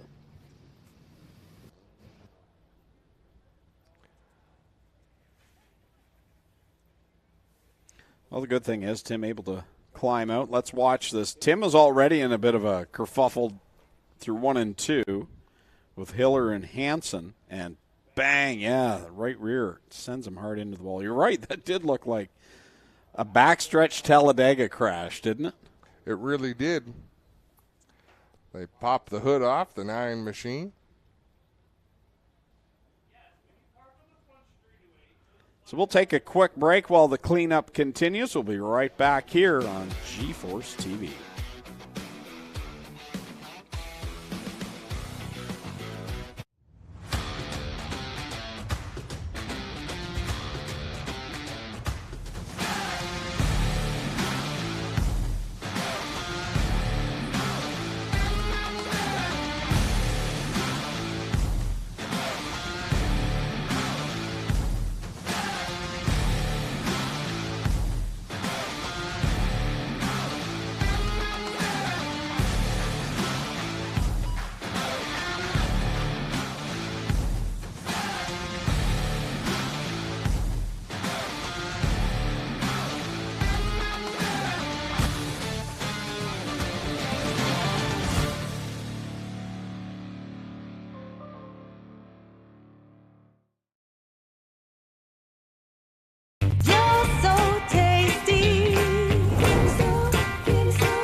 Early man discovered fire, but Quick Quick perfected fire. Quick Quick is the only fire starter that guarantees to start your campfire, wood stove, or fireplace without the need for kindling or paper. Find your nearest Quick Quick retailer at quickquick.com.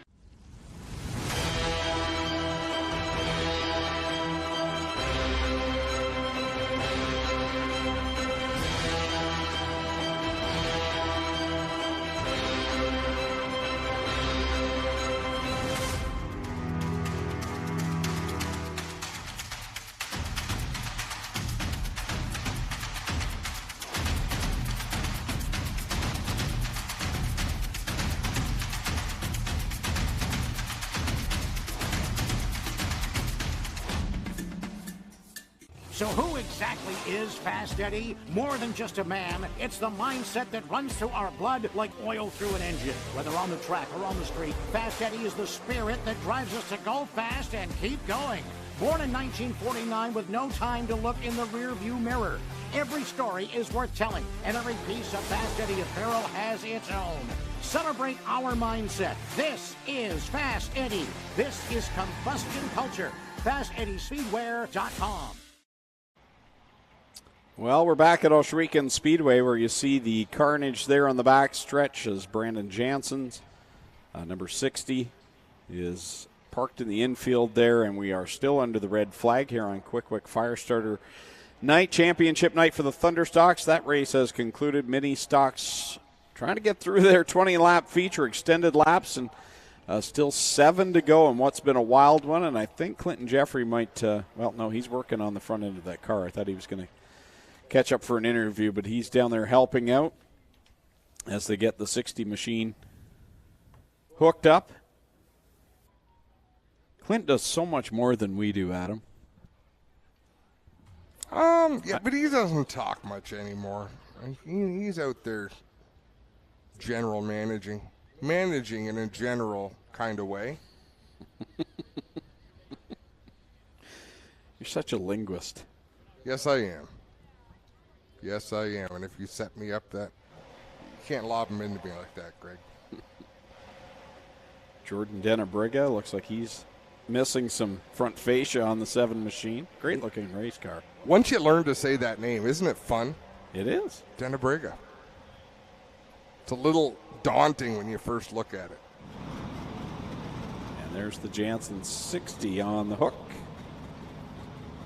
And a huge patch of speedy dry down there where Clinton Jeffrey is standing right now. I want to see Jack do like a slip and slide across the oil. Well, Clinton can do it now. He's out there with all his buddies.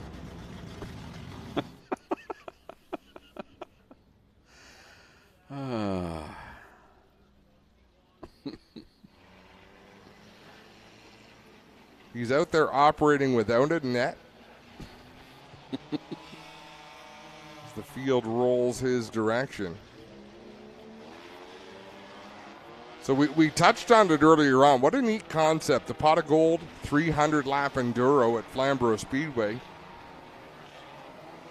They ran 250 laps, and then they had a break. And then they ran the final 50 laps, and in chatting with Rodney Rutherford, he got boxed in some lap traffic, or he said he thought he had timed it right to take the win. $40,000 was the difference between first and second. But he has won a lot of money over the years racing in these Enduros. He's got a collection of race cars. But just a mild-mannered fella. Goes about his business, has a good time. My favorite car that he had, was it an Oscar Hot Rod? Yep. And what kind of car was that? Was it a Nash Rambler? I don't remember what it was, but that maybe not. That was a beaut. Believe we're coming back to the green. 13 laps complete in Mini Stock Championship night here at the Big O. Green back out. 7 laps to settle it. The field has thinned dramatically. But we have not. No, we haven't. Nick Erskine leapfrogs over Tyler LaFantasy. LaFantasy going to try to get him back off of turn number 2. They'll race side by side for 4th, but out in front it continues to be Rodney Rutherford by a slight margin over Jeremy May. Looking for win number 2 on the season. And that 24 machine, that 10J behind him does have a win this year, but Jeremy Hughes was wheeling it to the win of the Art Hill Memorial. And every time I say Jeremy May driving that car, I think, wait, is that the right Jeremy?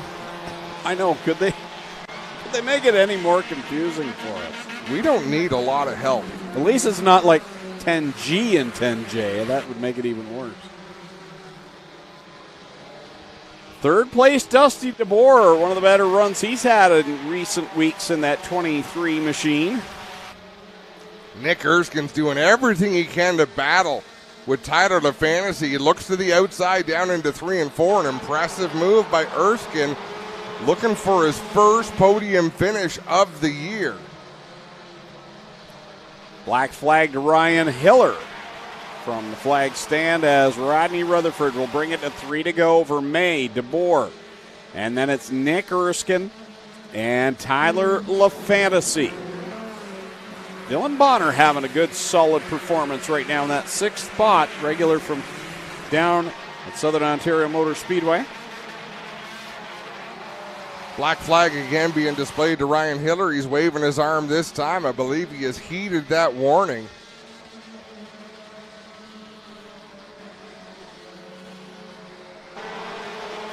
Is this going to be a 21-lap race? Or is it 25? 20. I think we missed the 2 to go. Don't tell Dave. Nope, white flag. One more time around, Nick Erskine trying to race his way onto the podium. Rodney Rutherford trying to race his way to his 2nd win of the year. Erskine contact with DeBoer, then a look to the outside one final time through 3 and 4, Greg. Yeah, you know Erskine wants on the podium. Here comes May trying to get the win. Rutherford will pick it up. May 2nd, then it's DeBoer 3rd, and Erskine in the 4th spot, and your champion. Just as Dave Bailey, Dave Bailey was outside of the top 5. It was 5th for Tyler LaFantasy. Dave Bailey finished 6th in his feature tonight, but champions not winning tonight, but nonetheless, they have both clinched, and Tyler LaFantasy picks up his 2nd career championship. Fabio Oliveri closes in on the 96 of LaFantasy. Then gives him a hard shot in the tuchus.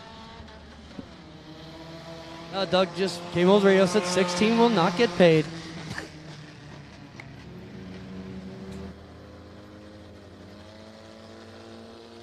Rodney Rutherford's 3rd career win in the mini stocks here at Ohsweken Speedway over Jeremy May and Dusty DeBoer. And got to give a shout out, Nick Erskine. You know he wanted to get on the podium this year. 1 spot short for Nick Erskine. He's going to finish top 5 in the standings. And a great run for him in that 4th position and really turned some heads this year. So another one of those drivers that we'll see next year, I'm sure, in the championship chase. As Rodney Rutherford climbs out, let's turn it down to Clinton Jeffrey. Well, the paydays continue for Rodney Rutherford here. Car 24 comes around, grabs the win. Rodney, great drive once again. I mean, this car, the Hills team gives you a good ride. Yeah, we thought I was in trouble there after the heat and the consi. I wasn't sure, but we figured it out, and the top was the place to go. Track was quite different tonight. A lot of tack than we've seen with no sprint cars. How different was it from the cockpit? To me, it was completely different. Usually I'm right around the bottom of the wall, and today it was right on the berm. Right on. Congrats. Thank you. I just want to say thanks to Driving with Haley, Jay's Auto, and Blue Street Contracting. You got it. Rodney Rutherford picks up a win here on the concrete. Get over and talk to Jeremy May. Jeremy, solid drive for you. You were in this battle all night. You got to be real happy with how your car drove. Yeah, no, it was awesome tonight. I thought I had something for Rodney, but he was just better on the restarts. We were gaining him a bit at the end, but I can't thank everybody that's helped me this year. I didn't have a ride at the start of the year, and I've driven quite a bit. I can't thank Glenn Stiers and Miranda enough for putting me in the car the last couple of weeks. My girlfriend Kylie, my mom, my mother-in-law, my 2 kids at home, just everybody, Jeremy Hughes for building such a fast car. Just everybody that's helped throughout with this car and just with me in my racing career. Right on. Jeremy May grabs 2nd. We'll get over here and talk to Mr. DeBoer. Dusty is our 3rd place. Dusty, great drive here tonight. You know, your brother didn't fell so well, but a good drive for you here. Third place is nothing to be ashamed of on the concrete once again. Yeah, it was pretty frustrating to see Tim have problems there. I hope his car's not too wrecked, but I guess we got a long time to fix it. This was a pretty quiet year for me.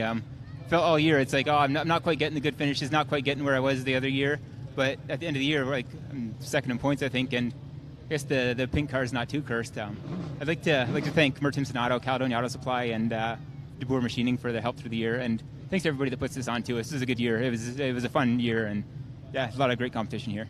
For sure. Dusty DeBoer will be third. Your second place car will be Jeremy May, and our winner will be Rodney Rutherford. We got to get over here and talk quickly with Tyler LaFontaine, our champion. How about it for your mini stock champion, ladies and gentlemen, HRW Automotive champion. Congratulations, Tyler. You know you came out of the box hot, right running, good, and you never looked back all season long. Yeah, you know what? The car's been great all year, been very consistent. I couldn't be happier.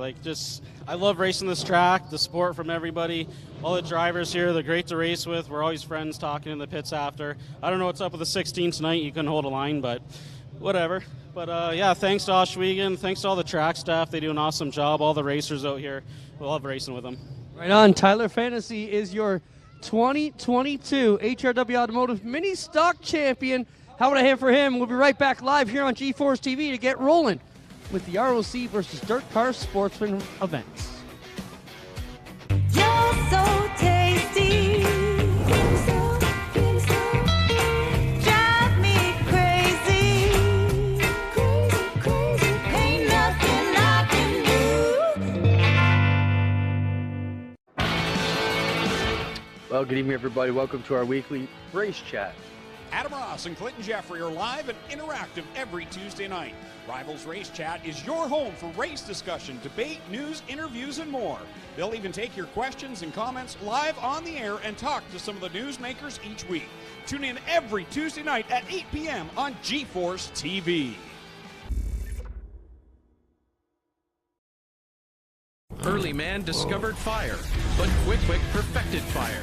Quick is the only fire starter that guarantees to start your campfire, wood stove, or fireplace without the need for kindling or paper. Find your nearest Quick retailer at quickquick.com. On the scene since 1949, Fast Eddie was born with a lead foot and a burning need for speed. His passion for speed and sport has been captured in this authentic collection of vintage-themed gear. Created for gearheads, riders, and racers, Fast Eddie truly encompasses the great Canadian racing culture we have from coast to coast. Drive hard, get dirty, and look good doing it. Fast Eddie Speedwear. Get geared up. It's been a good, solid year this year. That's pretty good. Back live at Ohsweken Speedway. Friday night excitement brought to you by Quick Fire Starter. Greg Kellman, Adam Ross, Clinton Jeffrey down trackside. 2 features to go. The ROC versus Dirt Car Sportsman Challenge race here tonight. Adam Ross will have the starting lineup. Fans, get your cell phones ready. Get the flashlights ready to turn on because they are going to give us a 4-wide salute.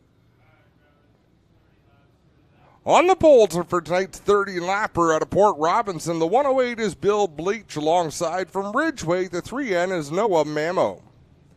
Adam Leslie starts third in the 15. He's from Waynfleet, and starting fourth from Port Colborne, the 21P is Tyler Pachalski. Starting fifth from St. Catharines, the 20 is Jay Mallory, and starting sixth from Chippewa, the 22 is Terry Smith. Seventh out of Niagara Falls, the 35 is Nelson Mason. Eighth from St. Catharines, the 7 is Cody McPherson. Ninth from Port Dalhousie, the 1F is Ryan Ferry. 10th from Port Colborne, the 99P is Greg Penante. 11th from Merlin, the 21 is Spencer Smolders. 12th from Fort Erie, the 18R is Brad Rouse. And ladies and gentlemen, race fans, get up on your feet. Grab those cell phones, point the flashlights at these drivers, salute them, and they will be waving back at you.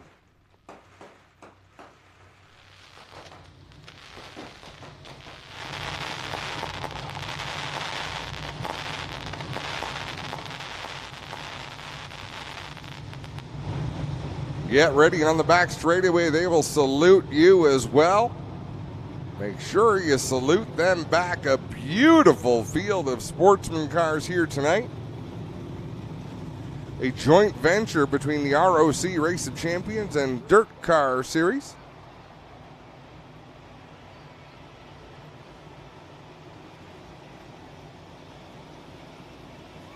All right. Can't remember where I left off. Starting 12th from Fort Erie, the 18R is Brad Rouse. 13th from Ridgeway, the 66P is Jeff Penante. 14th from St. Catharines, the 8S is Justin Sharp. Taylor Vanderzanden starts 15th out of Fenwick. It's in the 74.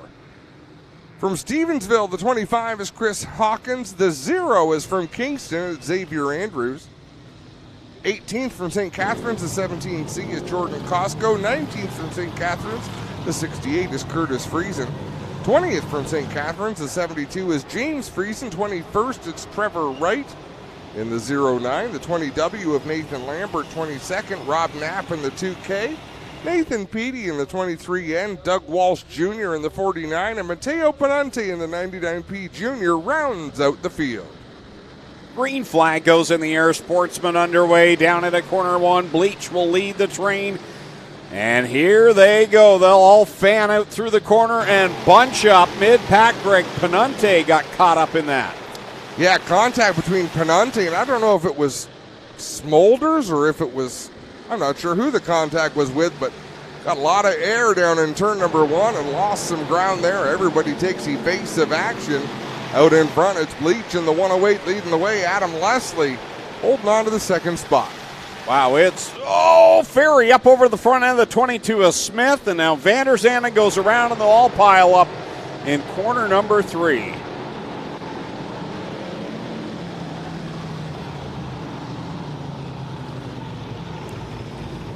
Some quick reflexes by Greg Penante in the 99P.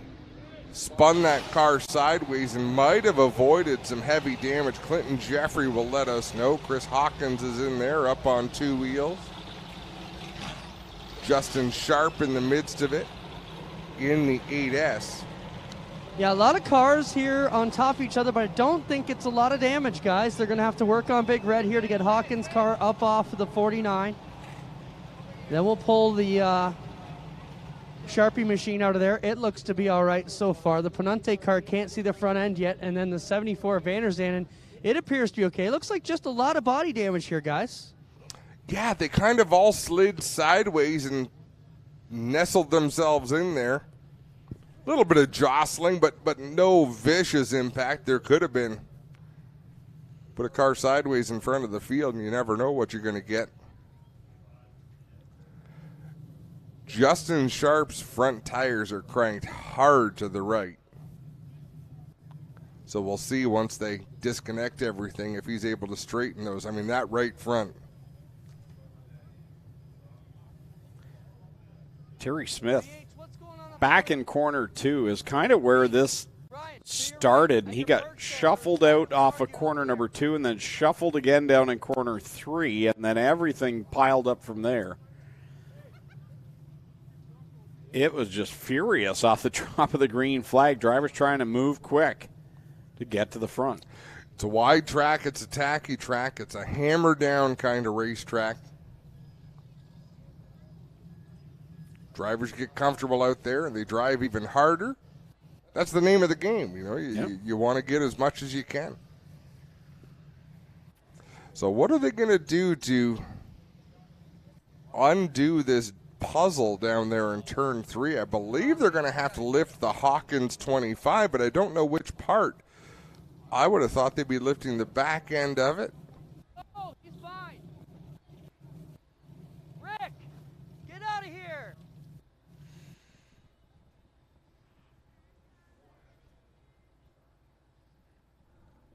He's an umpire, too. Yeah. Who's Rick? You're out.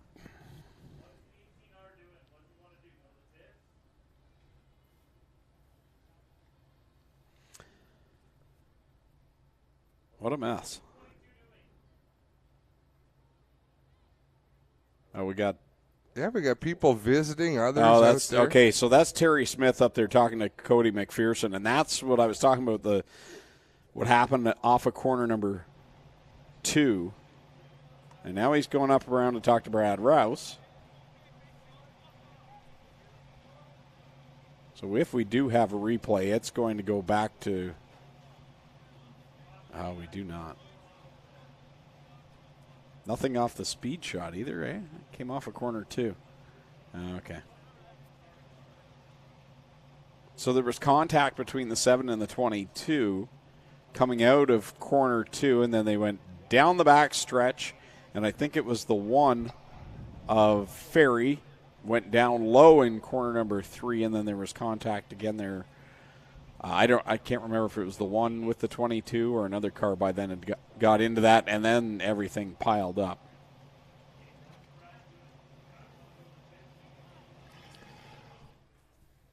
That's how I remember it too, Greg. All right, we'll take a quick break and let the safety crews pull this one apart. We'll be right back here on G-Force TV. Early man discovered fire, but Quick perfected fire.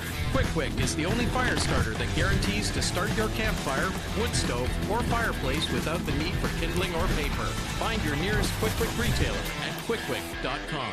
So who exactly is Fast Eddie? More than just a man, it's the mindset that runs through our blood like oil through an engine. Whether on the track or on the street, Fast Eddie is the spirit that drives us to go fast and keep going.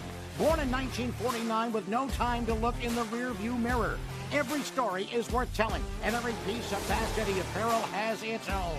Celebrate our mindset. This is Fast Eddie. This is combustion culture. FastEddieSpeedwear.com. Well, good evening, everybody. Welcome to our weekly race chat. Adam Ross and Clinton Jeffrey are live and interactive every Tuesday night. Rivals Race Chat is your home for race discussion, debate, news, interviews, and more. They'll even take your questions and comments live on the air and talk to some of the newsmakers each week. Tune in every Tuesday night at 8 p.m. on G-Force TV.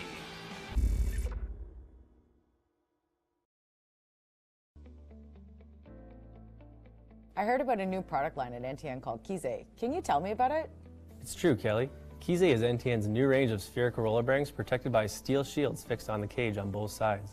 It's an unprecedented solution, and it's exclusive to NTN. Does NTN Kize outperform an open spherical roller bearing? Absolutely. NTN's Kize's metal shields will keep out solid particles, dust, and other contaminants while also keeping grease in. This results in a longer bearing life, reduced maintenance, and overall increased performance. That's impressive. Will our users need to do anything different during the installation to accommodate the NTN Kize? Not at all, Kelly. NTN's Kize's spherical roller bearings are directly interchangeable with a standard open bearing. Same housing, same accessories, same installation procedure as they use now. Wow, James. Look, a direct drop-in. What great news. Yes, Kelly, it sure is. And with a minimum lifespan twice that of an open spherical roller bearing, NTN's Kize delivers the ultimate bearing experience. Now let's get some of these out into the market, James.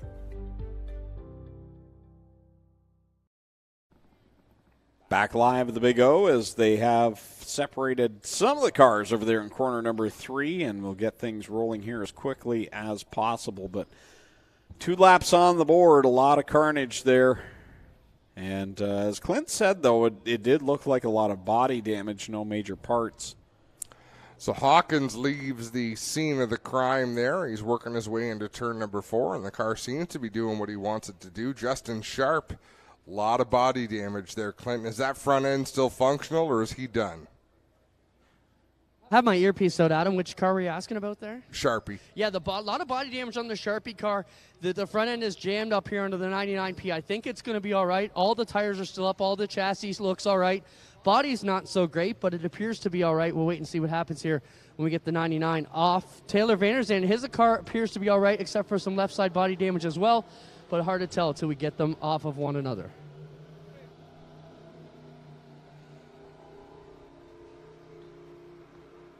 And to be clear, the Harvest Moon is what it's called tomorrow night. For those of you scoring at home. So it's close to a full moon, but not quite. But the last 2 features, we've been there. Is that a Neil Young song or a Blue Rodeo song? Neil Young. Thank you, Darren. Man, he was on that. I didn't even have the question finished. What's your favorite food, Darren? Pizza. I knew that was coming.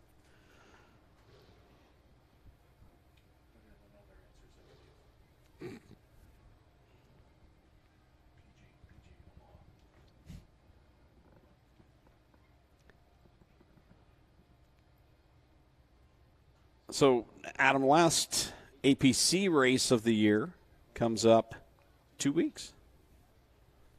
2 weeks? There's nothing this weekend, correct? That's right. You're off this weekend, are you not? Pinty's race is. Yeah, we got a wedding. A wedding? A wedding Wow. tomorrow. I thought in you'd be Cambridge. racing or something. I get to go on a date with my lovely wife. This one. I'm sure she's thrilled. You get them for a Saturday night.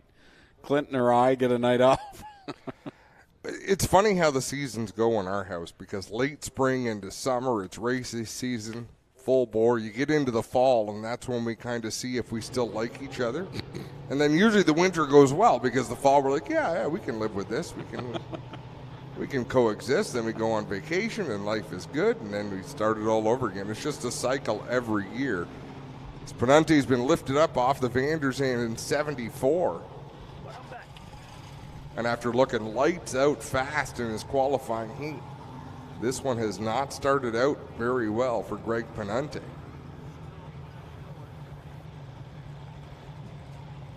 How pretty is that race car? Oh, yeah.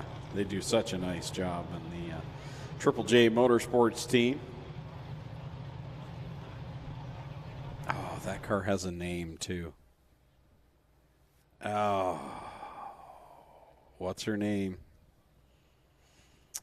Oh, I know she has a name.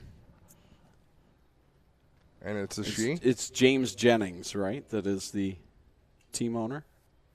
Is it? And he calls her all the time, his baby. I thought you could tell because they had lifted it up so you could see the undercarriage.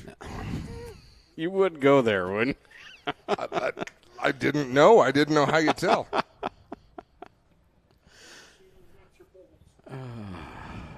Adam.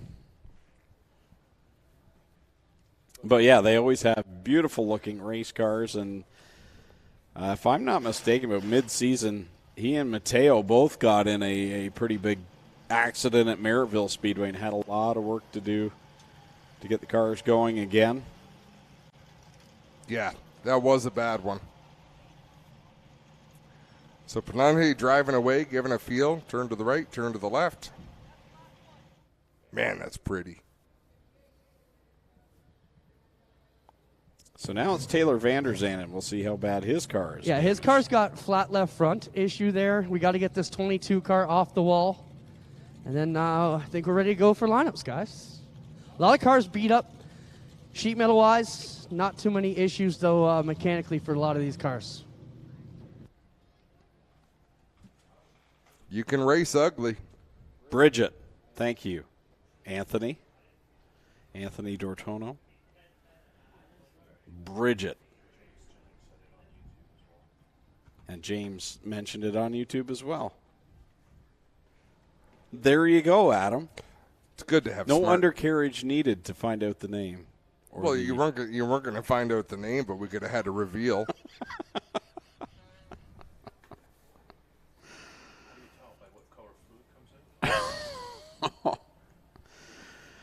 Darren needs a mic.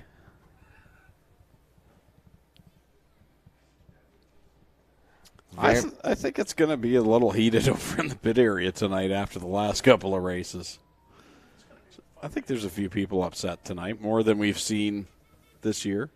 Well, you never know what hard feelings they bring from Merrittville or Humberstone, so I didn't really understand that. That was Terry Smith doing the visiting, I think, wasn't it, of the other drivers?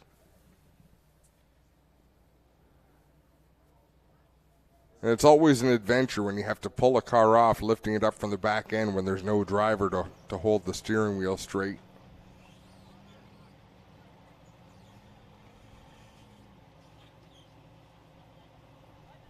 Up the hill.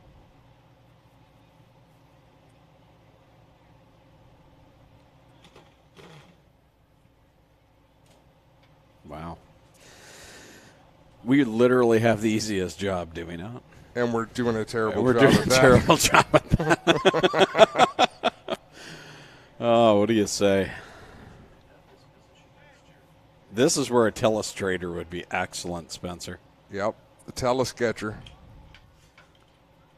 We will. Do you have to give this Etch-a-Sketch back, or is it yours for No, good? it's going to stay right there. It is a telesketcher. Thank you very much. Would you mind this In your week? world. Would you mind making a label for it? Telesketcher. So you can remember how it's going to work. And courtesy of Brett Stratford's wife, Lisa. Oh, there you go. Thanks, Spencer. I know what you can fly. Oh, and he can move it around, too. Look at that. I got something you can fly right through that circle, Spencer. So my telesketcher is it Bluetooth or Wi-Fi or? I can do shapes other than just a circle. In fact, truthfully, I can't do a circle because it's very, very hard. It's much harder than I remember it being. Practice. You've got all week. But I did write Spencer a message, and we captured that message. It was legible, definitely legible. These Sportsman teams have come out and supported this event in fine fashion. 26 cars. There you are with your telesketcher. With that $5 bill that nobody wants sitting on the desk. Yep. There. It's been here for how many weeks? It's covered in mud. And that was just before Raising the Bar delivered my dinner. Fabulous supper tonight. Pineapple chicken and wild rice. That was a good insight to see how much you perspire in that shot. Was I sweating? You look like you were straight out of the shower. It. Oh, and that's going to change. Just made me think twice. So Dave Hunsinger and I are about to start a weight loss challenge. And it's going to last all off season long. And we're going to find some good causes, and people can throw their support in behind the flagman extraordinaire. Or they can throw their support in behind the announcer. And we've got some fun stuff on the go next season, stuff we want to work on together and welcome some new fans into the racetrack. So we haven't told Clinton about it just yet, but now he knows. He needs to go on a weight gain program. Right? And that's... he can have some of mine. I'm jealous. Your telesketch had us all worried all week. Adam started telling us, That was bringing funny. something, and Spencer and I are messing each other. Oh, my goodness. Spencer says, do you think he's actually going to bring a clean shirt today? Yeah, that was in the public, like our public group chat. I know you've got some down low on the side chat where you can do more talking about me. But As yeah, if you guys aren't messaging about me when I'm having a bad day. Come on. Never. We just say it. I call Omaha on that. You see Clint today? Yeah, keep your distance. I just sat back and watched that chat and watched Spencer and Clinton you could tell they were dying to know what you were going to do because you're so unpredictable. And I thought, whatever. And you showed up with the Etch-a-Sketch and I wouldn't have thought of that in a million years. But Well, I introduced it that awesome. I'm bringing an exciting new element to the program this week. We've had a sponsor step up and provide this. I'm really excited about what it's going to bring. And that's it. We had no excitement, just dread the whole week. Oh. Hours of enjoyment. And it's going to live up here. And I will practice a few minutes before every show and see what we can accomplish. Clint, is Lisa's last name Stratford as well? It is now after the wedding, yes. I wasn't sure. I didn't want to say. But Brett Stratford's wife, Lisa, with two eyes. What a thoughtful gift. And Brett's kind of says, I don't even know what this means. He said, but Lisa got something for you. So I was over to WeldStar to get some work done by Brett. I loved Lisa's hoodie she had last year. She was the pit crew, and she said, the world's most okayest pit crew. I thought it was great. He's got a great piece of property out there in Wainfleet. Fantastic setup. He's got his shop. He's got the home. He's done well for himself. Well, just like that, I think we're ready to go. White flag coming out this time. We've cleaned up the mess and ready to go. Most of them have made it through, guys. Ponante survived. Hawkins survived. Sharp survived. Yep, everyone 22 was the carries only on. one I think we lost, and Vander's ended. I want to go on and say one more thing about Brett Stratford, because as a young man, he was as hyperactive as anyone you will ever find. I mean, he was the poster child for ADHD.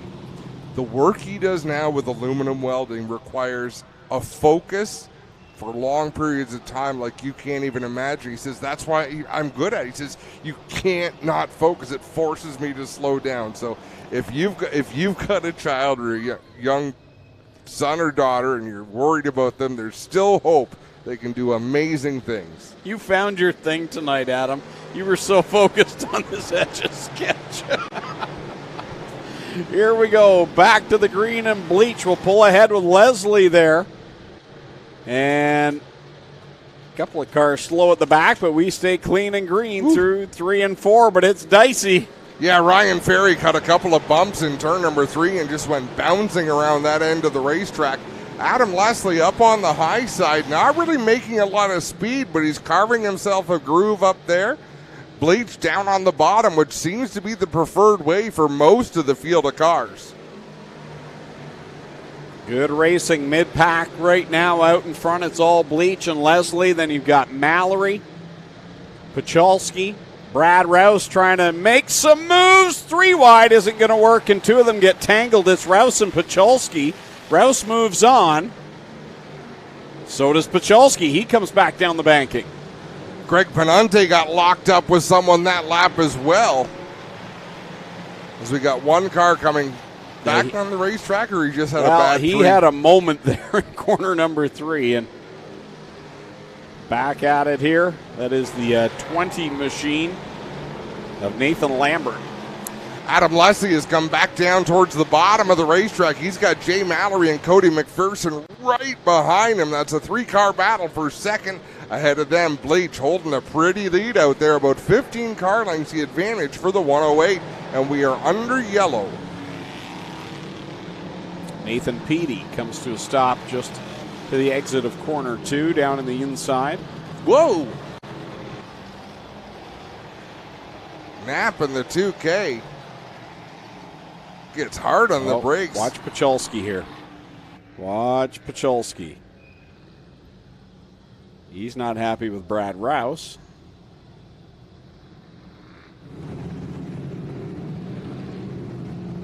It's been physical out there tonight. If you try to muscle Brad Rouse, he'll park his car right on your carburetor. It's been a while. It's been a lot of years, but I've seen it. If you poke that bear hard enough. Oh, they've come to pick us up down front here, Adam. And now Pacholski just got collected out there. He's got a flat left rear, guys, so he'll have to head to the pits to get that one fixed up. As Doug was telling him, leave it alone, 21 on the radio. Doug's been busy tonight. Yeah, he's had a lot of scolding to do. He thought he was going to get an easy night without the 2 classes of sprint cars, but not so much. I mean, the modified still to come, too. Nowhere near that non-contact Stingers race we saw at Brighton on Friday night. or Where Saturday. everybody hit everybody, you mean?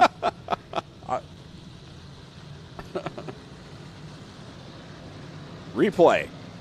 Post-caution impact. So Knapp, look how sideways Knapp was down the backstretch and gets collected there. Kind of a, hey, what was that about?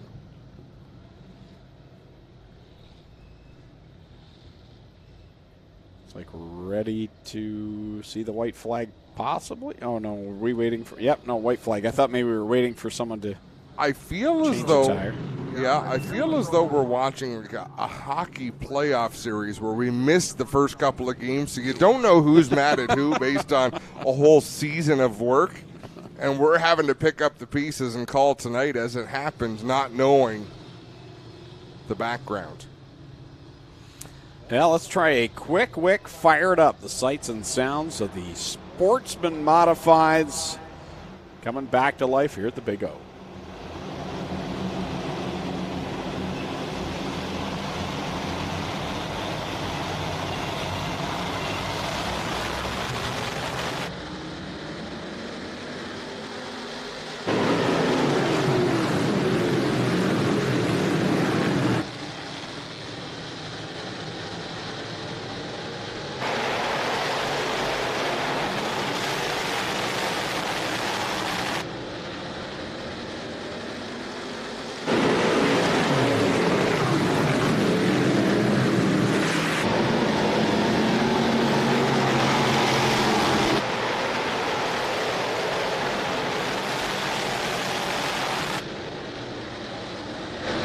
Nelson Mason saying, how do you do up into the top three there? That was an impressive pass of Cody McPherson by Nelson Mason in that 35. McPherson's picked up a push going into the turns there. Now he's got James Michael Friesen looking to the outside. Now Friesen's going to look to the inside in 3 and 4. That's a battle for the 5th spot right behind Jay Mallory in the 20.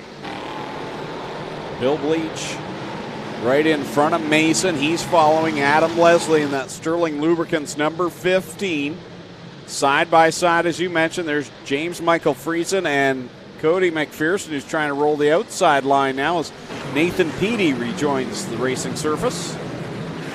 Out in front, Adam Leslie leading that way by about 3 car lengths over Bleach.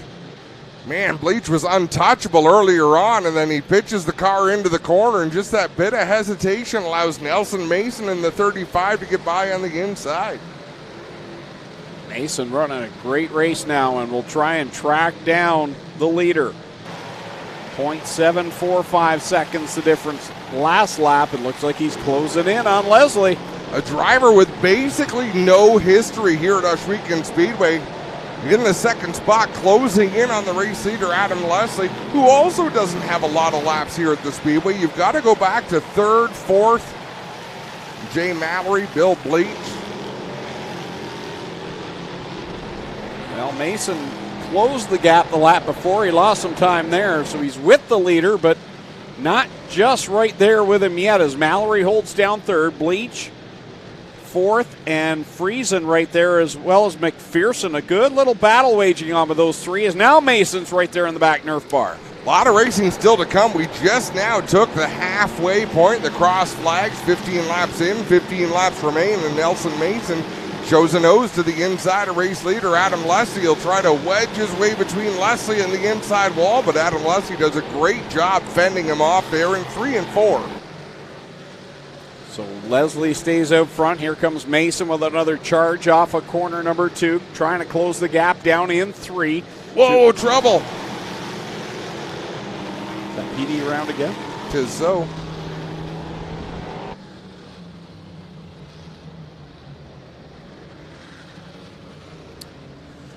$16 on the board. Bill One Bleach. past halfway. Bill Bleach and Nelson Mason having a little how do you do.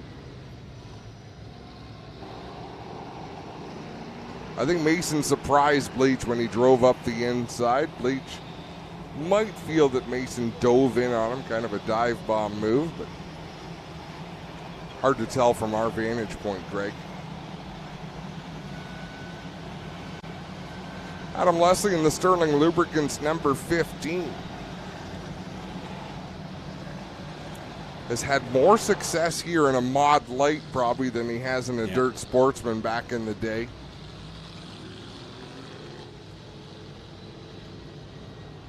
Had a good run back here earlier in the year.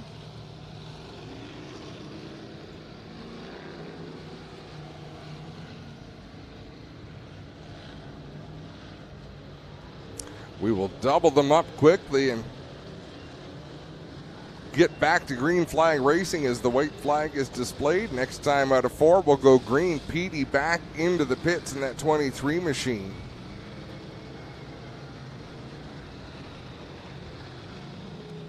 Leslie going to refire on the inside. That'll put Nelson Mason up on the outside. Jay Mallory will refire 3rd in the 20 machine. The 108 of Bill Bleach 4th, and it's James Michael Friesen in the 72 and Cody McPherson in the 7. That is your first 3 rows here with 14 laps to go. Leslie fires off into corner number 1 with Mason giving chase on the outside. Mallory on the bottom. Friesen right in his tire tracks as they all head down the backstretch. Good start for Leslie off of turn number 4, and we very quickly get right back to where we were with Leslie leading the way, but Nelson Mason looking pretty racy, and they open up a slight gap over Bill Bleach in the 108 running. Oh, big wreck!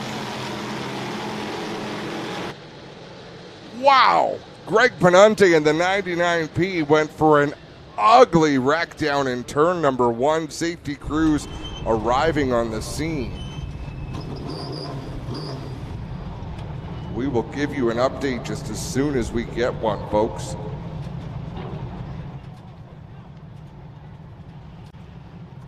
In fact, let's take a break. We will be right back on G-Force TV with more action here in the Sportsman division.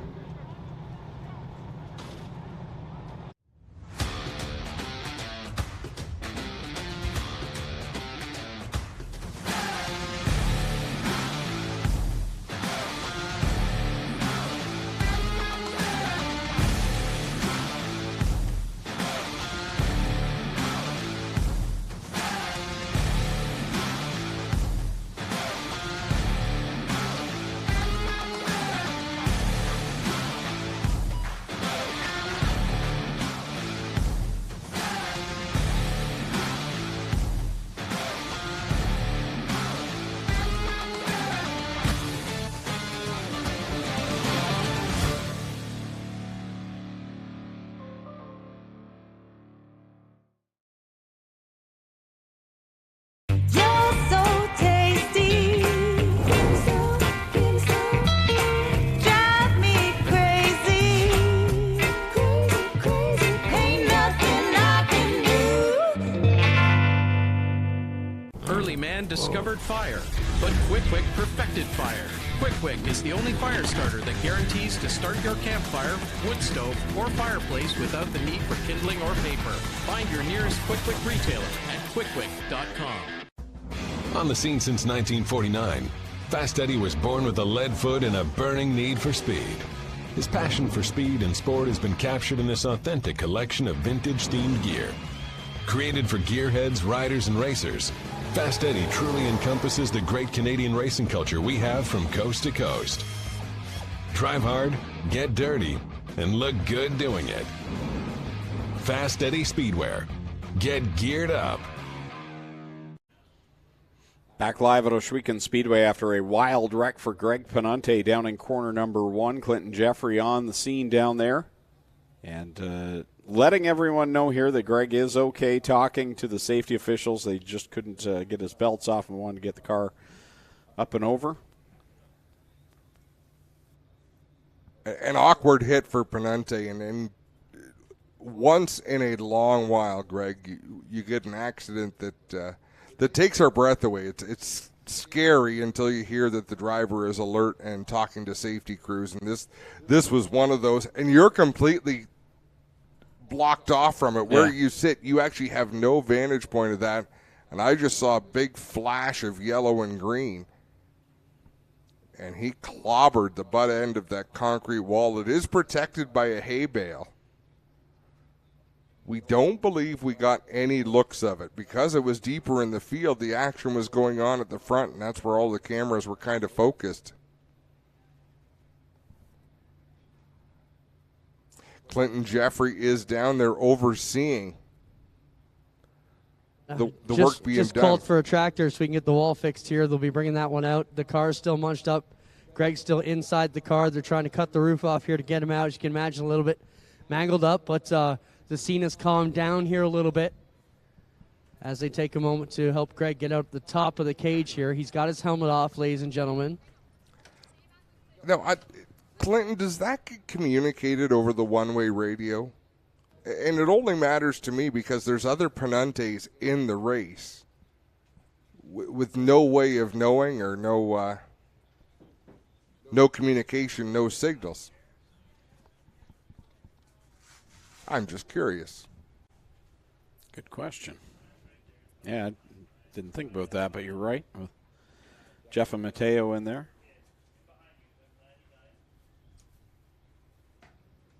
Well, this is actually Mateo Penante here, who ran back across the infield, come over and check on his dad, and now his dad's okay. He's going to go back and get strapped in himself, I think. And you there's rules about getting out of your car, but I mean, there were moments where you kind of. Well, there's moments when you got to be a dad too, right? No, exactly. And I mean us being dads, knowing that you want your kid to know you're okay. Well, I see Greg's hand out the window, so that's a good start here as he works to climb out of the car. It's been a bad year for Greg Penante in turn ones. He had a bad one at Merrittville Speedway. Wasn't that in the first turn, Clint? Yep. Working on getting the Sawzall out here, and possibly the jaws of life to cut one of the bars here to get him out. But we'll see if we need it or not. Yeah, and that's where I was curious. The way I saw it hit the concrete, I thought it hit on the top or the side of the roll cage. And as safe as these cars are built, Bicknell Racing Products build a fantastic race car. There are things that there are areas where the cars are susceptible to damage, and what happens is the driver can't get out. Like it's not a huge opening to get into these race cars to begin with. Well, they get Greg out of the car, ladies and gentlemen. He's on his own 2 feet, which is good. A bit sore, as you can imagine, but he is okay for most intents and purposes. If he's okay enough to climb out of that car and stand on his own 2 feet, that's a great thing. And He's walking back to the safety medical truck. They'll get him checked out, and we'll get him the full okay here. Going to be very sore tomorrow, you can imagine. This car is destroyed, though, guys. Okay, so that's our first look at the race car. What was keeping him from being able to get out, Clint, once they got the belts off? Just that tough angle, you know, you're upside down, you're on your side, you're not used to getting out. You're trying to crawl over the side of the seat, and not so much. So they're going to work on getting these cars out of here. So it looks here like the roll cage portion. So that's obviously what you're looking at. That V in the roll cage is all of your structural support. That's what protects the driver. And that part of the car is gusseted. Like you can see, that's a very beefy part of the race car. As they slowly tip that car over and get it right side up. Did they have to cut any bars away from it, Clint? No. We at all costs we try to avoid cutting bars if we can. Greg was able to get out, but this car is massively destroyed over here. We've got track crew in here. We'll get working on this wall, and it shouldn't be pretty much about the time they got the car out of the way that the wall will be back in place and ready to go. But wow, this Gaston's Auto 99P is destroyed, guys. So hats off to the hay bale that protects the end of the turn one wall. Hats off to the safety that's built into these Bicknell Racing Products cars. We're thankful to see Greg Penante walk away from that. And was that a one-car crash? Like, obviously there had to be some multiple factors involved, but I didn't see any other car obviously involved in it. Yeah, I'm not sure if something broke on the car and turned him down into it. Not really sure what happened there, Adam.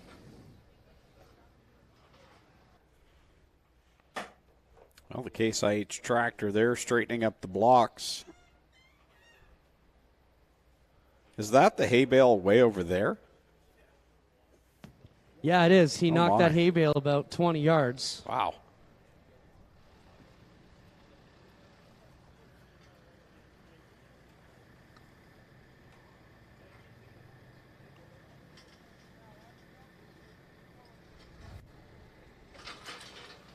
Seen some wild crashes this year in corner one. Mike Bowman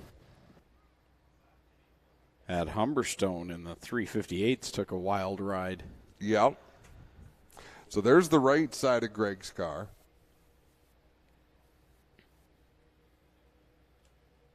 I'm looking at the bars. All the bars look to have done what they're supposed to do. Yep. I've never gotten in a modified, but they look like the hardest car to get in. All that body work to climb over.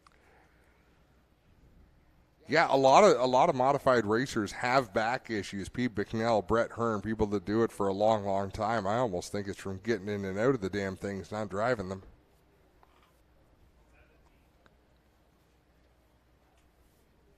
And I can almost guarantee you Bob Slack will be one of the first people over looking at that race car when they get it back to the pits to see how everything held up. Looks like they're having some challenges getting the car out of gear.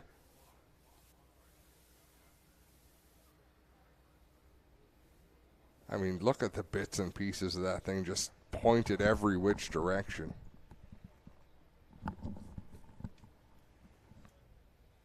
Probably wind up having to, oh no, it does roll on the back end.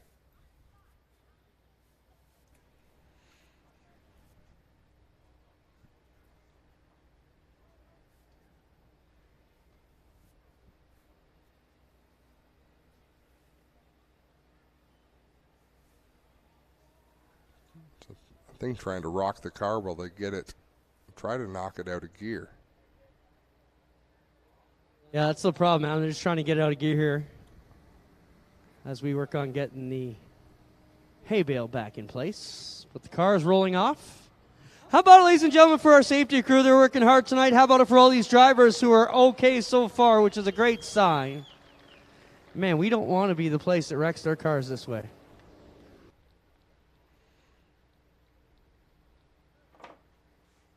Points racing done at Maryville now? This should be, yeah, it should be over.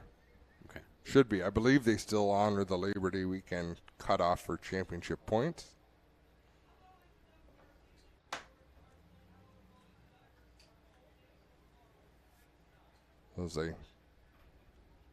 That's one way to get the hay bale down. Clinton just rolls it off there. That'll go back to its spot at the end of that wall, the butt end of that wall. I can't believe it went that far. I mean, I know it's hay and everything, but that's not a light thing right there. No, there was a lot of energy, and Greg, I don't think I react that way to too many accidents. You just see it, and you either know it's, some just are worse than others, and it's the abrupt stop, the explosive nature of how far things travel, like that hay bale. Well, cars are rolling again. That's a good sign, but this has been a rough one here tonight, and been a lot of bent sheet metal, some hurt feelings. Drivers walking away, though. That's the important part. And how about the story of Nelson Mason right now? And up there. An impressive drive for that youngster. And I'll tell you, people talk about they want speed. They want fast, tacky racetrack. And we've been kind of preaching the virtues of a dry, slick track. Part of the dry, slick preference is cars slide. They don't bounce. They don't dig in as hard to the racetrack. And those are the sort of things that can happen on a dry, slick track as well, but it just seems on a tacky track you have more spectacular crashes.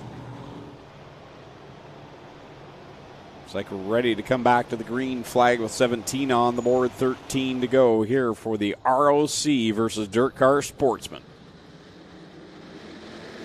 Adam Leslie got a great start last time, gets a pretty good launch this time as well. He'll lead the way into 1 and 2 as Nelson Mason poking his nose to the outside. Leslie will get the pull off of turn 2. Mason right there on the back bumper, that 15. Here he comes on the outside off of corner number 4. Bleach in tow behind the top 2. As 12 laps remain in this one, Bleach going to show the nose to the inside of the 35 as they work down the backstretch. Top 3 break away a little bit. Remember, Bill Bleach wasn't really happy with that 35 machine. He came up to show his displeasure under that yellow. So you know he's going to be driving extra hard in that 108 to get up there and battle, try to retake that second spot and move in towards the leader, Adam Leslie. And Leslie encouraging all the fighting he can behind him. Adam Leslie finished 4th back here on the 12th of August. The Friday night before our NASCAR week. Had to go back and have a look. Cody McPherson won that night, but Adam Leslie had a strong car that evening, if I remember, and did finish with a 4th place. And here he is leading the way, and he's been the car to beat since the drop of the green flag. Nelson Mason has pulled away from the 108 of Bleach, closed in on the 15 of Adam Leslie. He's gotten to within about 1 car length, but hasn't been able to close in that last bit of gap to really get up and pressure the driver of the 15 machine from Wainfleet, Adam Leslie. And a 1 and 2, they go another time. Leslie, Mason Showing the nose down in corner 2. He's right there on that back Nerf bar. The Sterling Lubricants number 15 as they work it off the corner and across the stripe. 7 laps left to go. Leslie running a really efficient line out there. He's about a lane off the bottom, but he's able to come off the corner fairly low on the racetrack. But having said that, the door is open to Nelson Mason. They're going to race side by side through 3 and 4. Leslie able to hold him off again. Adam Leslie doing a great job defending the advances of Nelson Mason. So we watch a good little battle with Trevor Wright, Justin Sharp, Jordan Costco all in there. Trevor Wright on the outside in that nice looking 09 machine. James Michael Friesen just went for a big bounce down into 3, but powers out of it and battles back with that 3rd spot. He's duking it out with Bill Bleach. They've fallen back about half a straightaway behind Adam Leslie and Nelson Mason in that battle at the front. 4 laps to go. Friesen struggled in his qualifying heat here tonight, but the cream rises to the top once again. He's up there in that 3rd spot, but the battle is these 2 drivers, Adam Leslie, Nelson Mason, this time by 3 laps left to settle it here for the Sportsman. James Michael Friesen throwing his version of a Hail Mary. He's out there working the outside groove in 3 and 4. Oh, Adam Leslie gets loose, loses the lead to Nelson Mason in turn number 2. He'll dive back down into corner 3 and try and get that back. But it's 2 laps left to go for Nelson Mason in the 35 over Leslie and Friesen, who's closing ground. Leslie has lost the handle right in the center of turns 1 and 2. He's going to have to hang on to try to maintain even that 2nd spot as Nelson Mason pulls out in front. White flag is in the air. Nelson Mason in the 35 machine rolls it through 1 and 2 for the final time down the backstretch, and he continues to pull away from Adam Leslie. What an impressive drive for Nelson Mason in this number 35. Checkered flags in the air. Mason takes the win. Leslie 2nd, James Michael Friesen 3rd, and then it's Bleach, Rouse, Mallory at the line.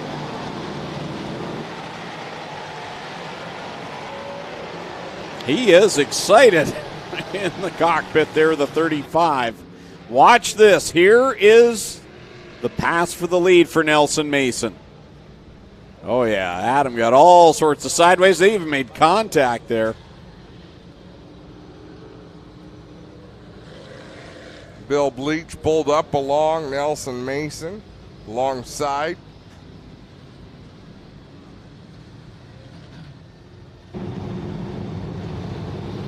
That situation is diffused. Now Nelson Mason is going to come and visit Quick Victory Lane. $1,500 to the winner in this one. A good payday for a dirt sportsman race. We'll see how Adam Leslie reacts to finishing 2nd. It was just one moment where the car got away from him.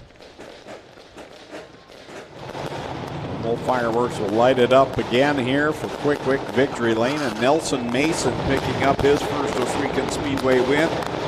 Adam Leslie and James Michael Friesen.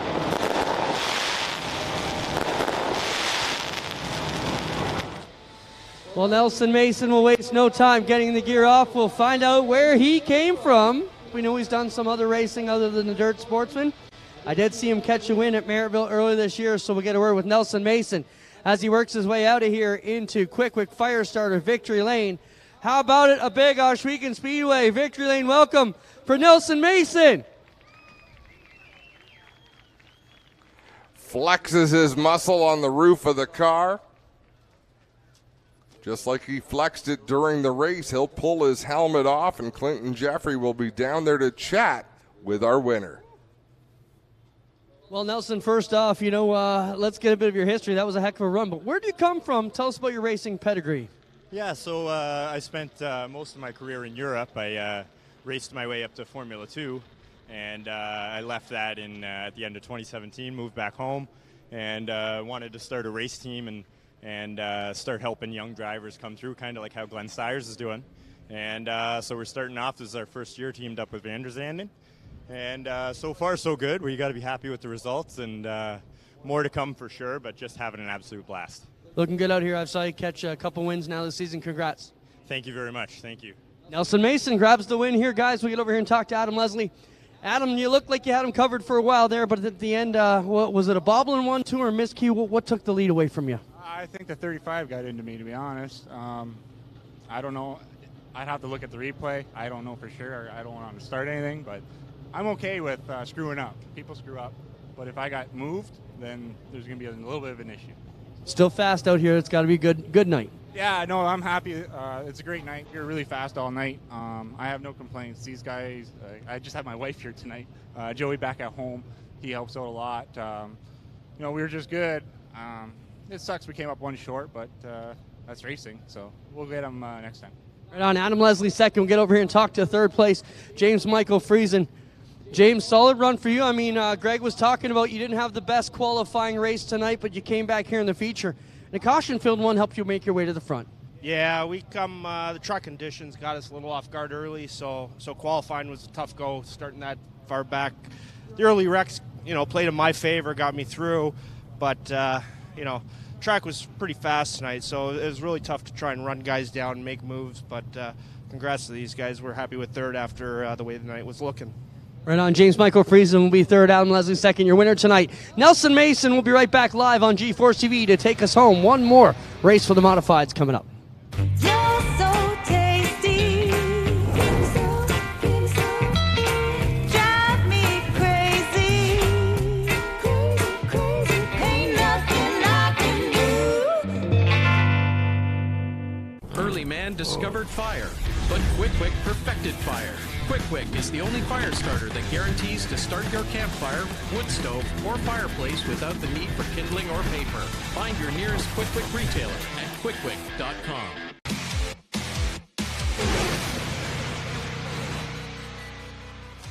I've always had the spirit that I wanted to invent something new, and so when we got into clothing, I got immersed into it, and the only way that you really understand how to build clothing is to become a pattern maker. That pattern maker concept started becoming very interesting to me because I went, I can make this better. Love it. Absolutely love designing. Doesn't matter whether it's a garment or an engine or a car, decals on our race cars. I love doing that. That's my forte.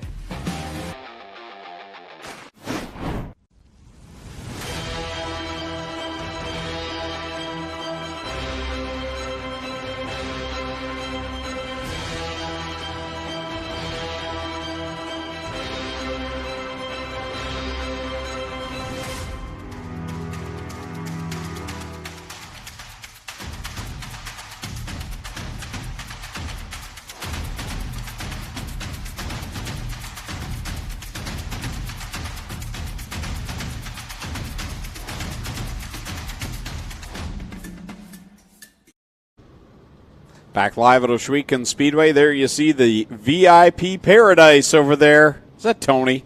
Hi, Tony. Great shot over there. 358 modifieds onto the racetrack for the final feature of the night. I think we're going to have a quick look, though, at that Sportsman finish and what Adam Leslie was talking about. So he thinks there might have been some contact from Nelson Mason down into the corner. Yeah, I don't think there was. This shot will show you there wasn't.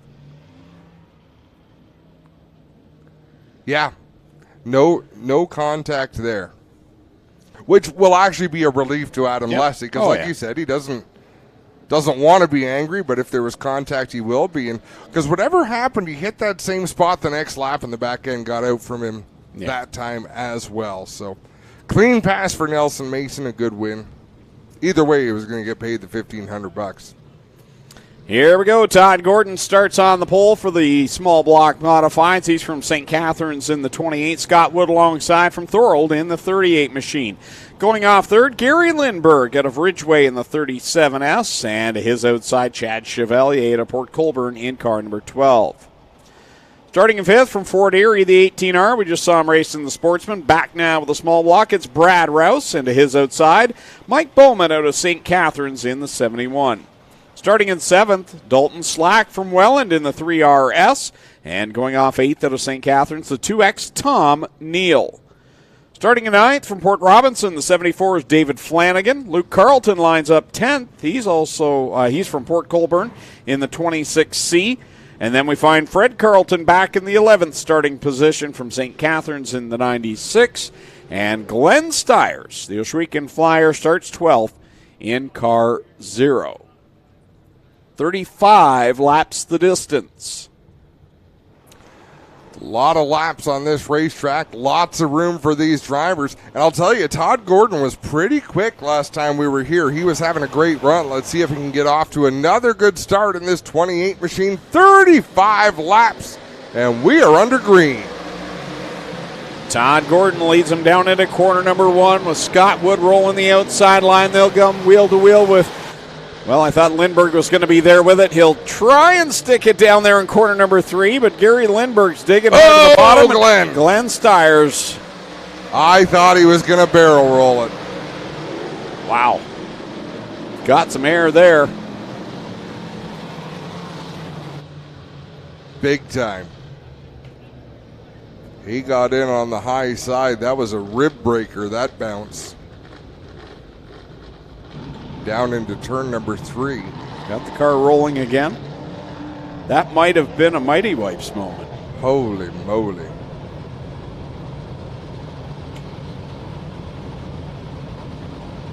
He had a good run through 1 and 2. But down into turn number 3, he got in there one big bounce, and I thought it was going to dig in on the right side, and it flattened itself out. Thankfully for him. Glenn's had enough wild rides in his career. Look good to the start of his qualifying heat here tonight. How about we do a quick wick, fire it up, bring the 358s back to life.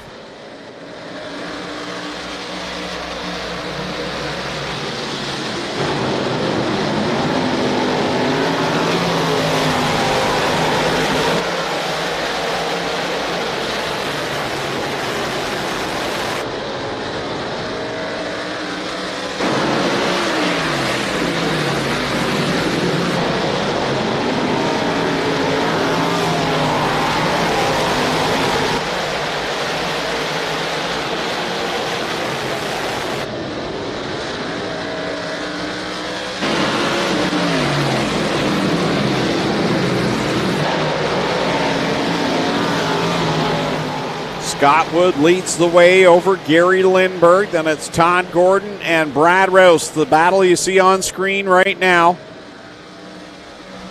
Brad Rouse on that outside of the 28 machine. Rouse gets a good run off the high line down the back straightaway. He'll take over the 3rd spot behind them. Mike Bowman runs in 5th. He's in a side-by-side battle with Chad Chevalier. Chevalier working the bottom of the racetrack in that number 12. It's all Scott Wood right now. Gary Lindbergh half a second back in that 2nd spot, and they've got a good gap back to Brad Rouse, who now finds himself all by himself before we get to that battle with Gordon and Bowman. A little bit of contact there on the front stretch between Gordon and Bowman, just past the start-finish line. Bowman has the spot. Here goes Gordon to the inside to give him a good fight. But there's a lot of speed to be had coming off the outside of these corners, and Mike Bowman has that car hooked up pretty well. He's going to set his sights on Brad Rouse. There's Gordon and Chevalier right now. 28 laps left to go as the leaders cross the start-finish line. Heavy Chevy in car number 12 at Rick's Delivery Ride. Sitting in the 6th spot, knocking on the door of a top 5 right behind Gordon. Gary Lindbergh right up behind the 38 of Scott Woods, hoping to battle for that lead. Brad Rouse is about to have company in the form of Mike Bowman as they work through 1 and 2. Rouse up on the high side. The car got a little bit tight. You can see Bowman, the attitude of that 71 is excellent. From the entry of the corner all the way off, he just sets it once and rides it all the way through the turn. Scott Wood is hooked up here tonight in that 38 machine, keeping Gary Lindbergh at bay so far, and that's not an easy thing to do. Gary so good, so fast. A lot of wins for that driver, and Scott Wood doing a nice job out in front. Here comes Lindbergh again, though. Yeah, Scott Wood has won some races. He loves driving that car hard, though. He'll get everything that car's got each and every lap. But Gary Lindbergh gets around him on the inside, and 11 laps into this 35-lap affair, Lindbergh going to take the lead and drive away from the 38 of Scott Wood. Just like he did earlier on this year. Gary Lindbergh won back on July the 1st, beating out Tyler Willard and Chad Chevalier on that night. Right now, he's pulling away from Scott Wood. Brad Rouse and Mike Bowman continue to be the closest battle right now as Bowman try to close in another time on the 18R. Scanning around the racetrack to see where the battles are. The best race on the track is that race for third with Mike Bowman working the inside of Brad Rouse. Bowman will drive down the inside of the racetrack, try to find bite, and as the car drifts up, he'll just pull up in line behind the Rouse number 18. Bowman not able to make that pass stick as Rouse remains in the third position. Leader at the line, 20 laps left to go over Scott Wood, Rouse, Bowman, and then Chad Chevalier, your top five. Gary Lindbergh closing in on a slower car. Running the same lane he is, although he's going to get to the inside and make the pass going down into turn number 3. Mike Bowman is still using every inch of racetrack out there behind Brad Rouse. He just can't. Whoa! And he catches that rut going into 3 as well. Gotta feel that, don't you? Like, that's gotta be a teeth rattler. I think it would be an attention getter for sure. Well, Lindbergh at the halfway mark, way out in front, gets by the 2X machine. Now closing in on Luke Carlton to put him a lap down. Now 16 laps left to go. Dalton Slack goes up to the outside of the racetrack to battle with Flanagan in that 74 machine. Down into turn number 3, he'll look to the high side as Gary Lindbergh, the race leader, puts a lap on Luke Carlton in the 26. Gary looking to move to third on the all-time win list in 358 races here at Ohsweken Speedway with a pair if he can hold on to this one. He's in a five-way tie with a bunch of drivers with one win here. Pete Bicknell, the all-time winningest driver at Ohsweken Speedway with 7. Matt Williamson second with 3, and Gary trying to get one closer to that. Battle for second. Brad Rouse sweeps around the outside of Scott Wood. Wood going to fire back on the inside. Here comes Mike Bowman. 3 cars duking it out for second, just behind the slower car. Tom Neal in that 2 machine has no idea what's going on behind him, Greg. No, and it's all Wood, Rouse, and Bowman right now as they work through 3 and 4. Rouse on that outside has the advantage. Now he'll have to dive down low to the inside of Neal to get by him, but he'll push up the track. That opens the door for Wood to scoot on by. And now Bowman to the outside of Neal. He's got to wonder what's going on here. Are there more to follow? That was quite the exchange right there. Scott Wood pulls away as Brad Rouse gets into the bumps in 3 and 4. 11 laps left. Slide job by Mike Bowman over Rouse. They continue wheel to wheel into corner number 3. It's all Gary Lindbergh, half a lap ahead almost now on Scott Wood. Wood's got a bit of an advantage over this battle for the 3rd spot. Bowman pulls away just a little bit from Rouse and closes in on Wood big time down the backstretch. Scott Wood did not get through 1 and 2 all that well that lap. Mike Bowman up on the high side making steam. He is pulled away from Brad Rouse back in the 4th spot. Now will sweep to the outside of Scott Wood and race for second. He'll go wheel to wheel down the backstretch into corner number 3. Lap car Luke Carlton up in front, and Bowman Was a little high there in 3 and 4. Car pushed up, and he'll lose ground to Wood. Whoa, Scott Wood moves up the racetrack, and he gets a bit wiggly through 1 and 2. Now they'll race down into 3 and 4. Bowman sticks his nose to the inside of Wood. Wood able to fend off that challenge. He'll drive to the inside of Luke Carlson in the 26. Gary Lindberg, meanwhile, is closing in on 5th place. Chad Chevalier to put him a lap down. So Lindberg walking all over this field here tonight, but a great battle for second. Here comes Bowman past Wood. Yeah, Bowman got that spot to the inside of turn 3. He was able to stick that corner and get out ahead of the 38 of Wood. And he runs that high line through 1 and 2 and builds up another couple of car lengths over the 38. He has the nerve to go back to the high side in 3 and 4. That's been a bit of a crapshoot tonight. Gary Lindberg, your race leader, comes off of corner number 4 across the stripe, makes it 4 laps left to go. And then a long ways back to Mike Bowman here. He comes now across the start-finish line. 9.6 seconds. Brad Rouse has fallen back quite a ways from that battle for the second spot. In fact, now second, third, and fourth spread out along an entire straightaway. Bowman has really found the sweet spot in that 71 machine. Gary Lindberg now has lapped Chad Chevalier, so top 5. Make it top 4 now on the lead lap. Bowman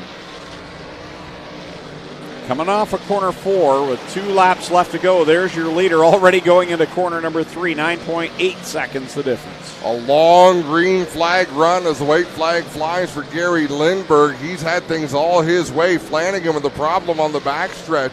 He pulls it down to the infield in that number 74. Final time off of corner 4. Double checkers in the air. Gary Lindberg will pick up the victory. And we'll wait. Second place. Here he comes. Mike Bowman had a good run to cut through some very good drivers to get second. And holding down that third spot, the 38 of Scott Wood. And Brad Rouse 4th. And those are your lead lap cars. Chad Chevalier 5th, Dalton Slack 6th, Todd Gordon 7th, Luke Carlton 8th, 9th Tom Neal, 10th Dave Flanagan, 11th Fred Carlton, and 12th to Glenn Stiers. Gary Lindberg, clean sweep here at Ohsweken in 2022, one back on July the 1st. Does it again here tonight. 2 career Ohsweken wins. Moves him to 3rd all time in 358s. Bowman and Wood down on the pad. Let's send it down to Quick Wick Victory Lane and Clinton Jeffrey. Thanks a lot, Greg. We get ready to welcome Gary Lindberg into Quick Wick Fire Starter Victory Lane as the fireworks from Lone Wolf Fireworks light up the sky. The final visit for the Modifieds and Sportsman here in 2022. Gary Lindberg grabs the win. Climb out here to give us a word. Scott Wood also down here in 3rd place. Mike Bowman 2nd. We'll talk to them as well. Here he comes, Ohsweken fans. How about it for your winner tonight, Gary Lindberg?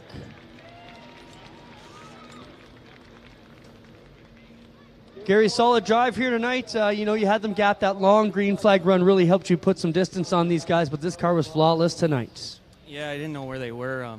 Woods had a good line at the beginning there. I'm like, shoot, I think he found the good line. I didn't know if I could get him on the bottom. I don't know if he got a little sideways there. I got a good run coming out of 2 and got by him, but man, what an awesome track. Smooth grip, top, bottom, middle. Sweet racing here. Right on, Gary. Congrats again. Thanks. Gary Lindberg gets it done. We'll get over here and talk to Mike Bowman.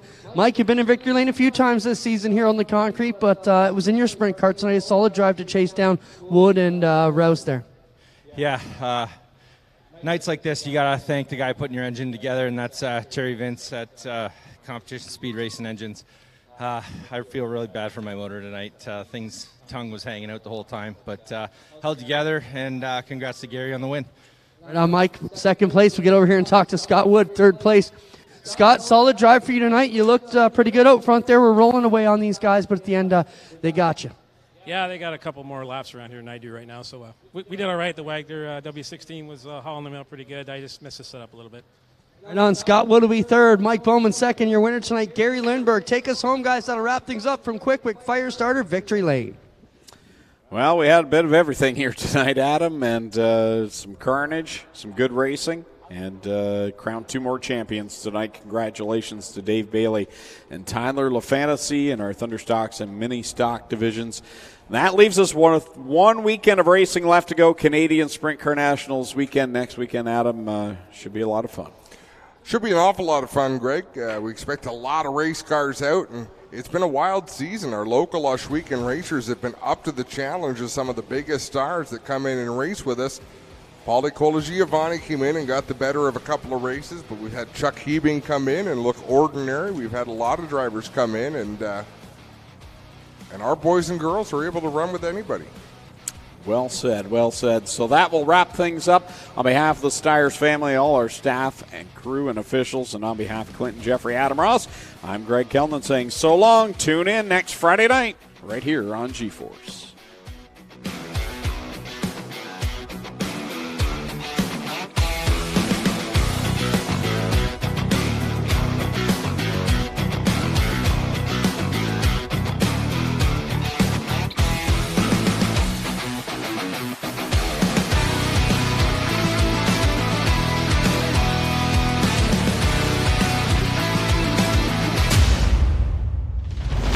Copyrighted broadcast may not be reproduced, retransmitted, or used in any form without the authorized written consent of G-Force TV.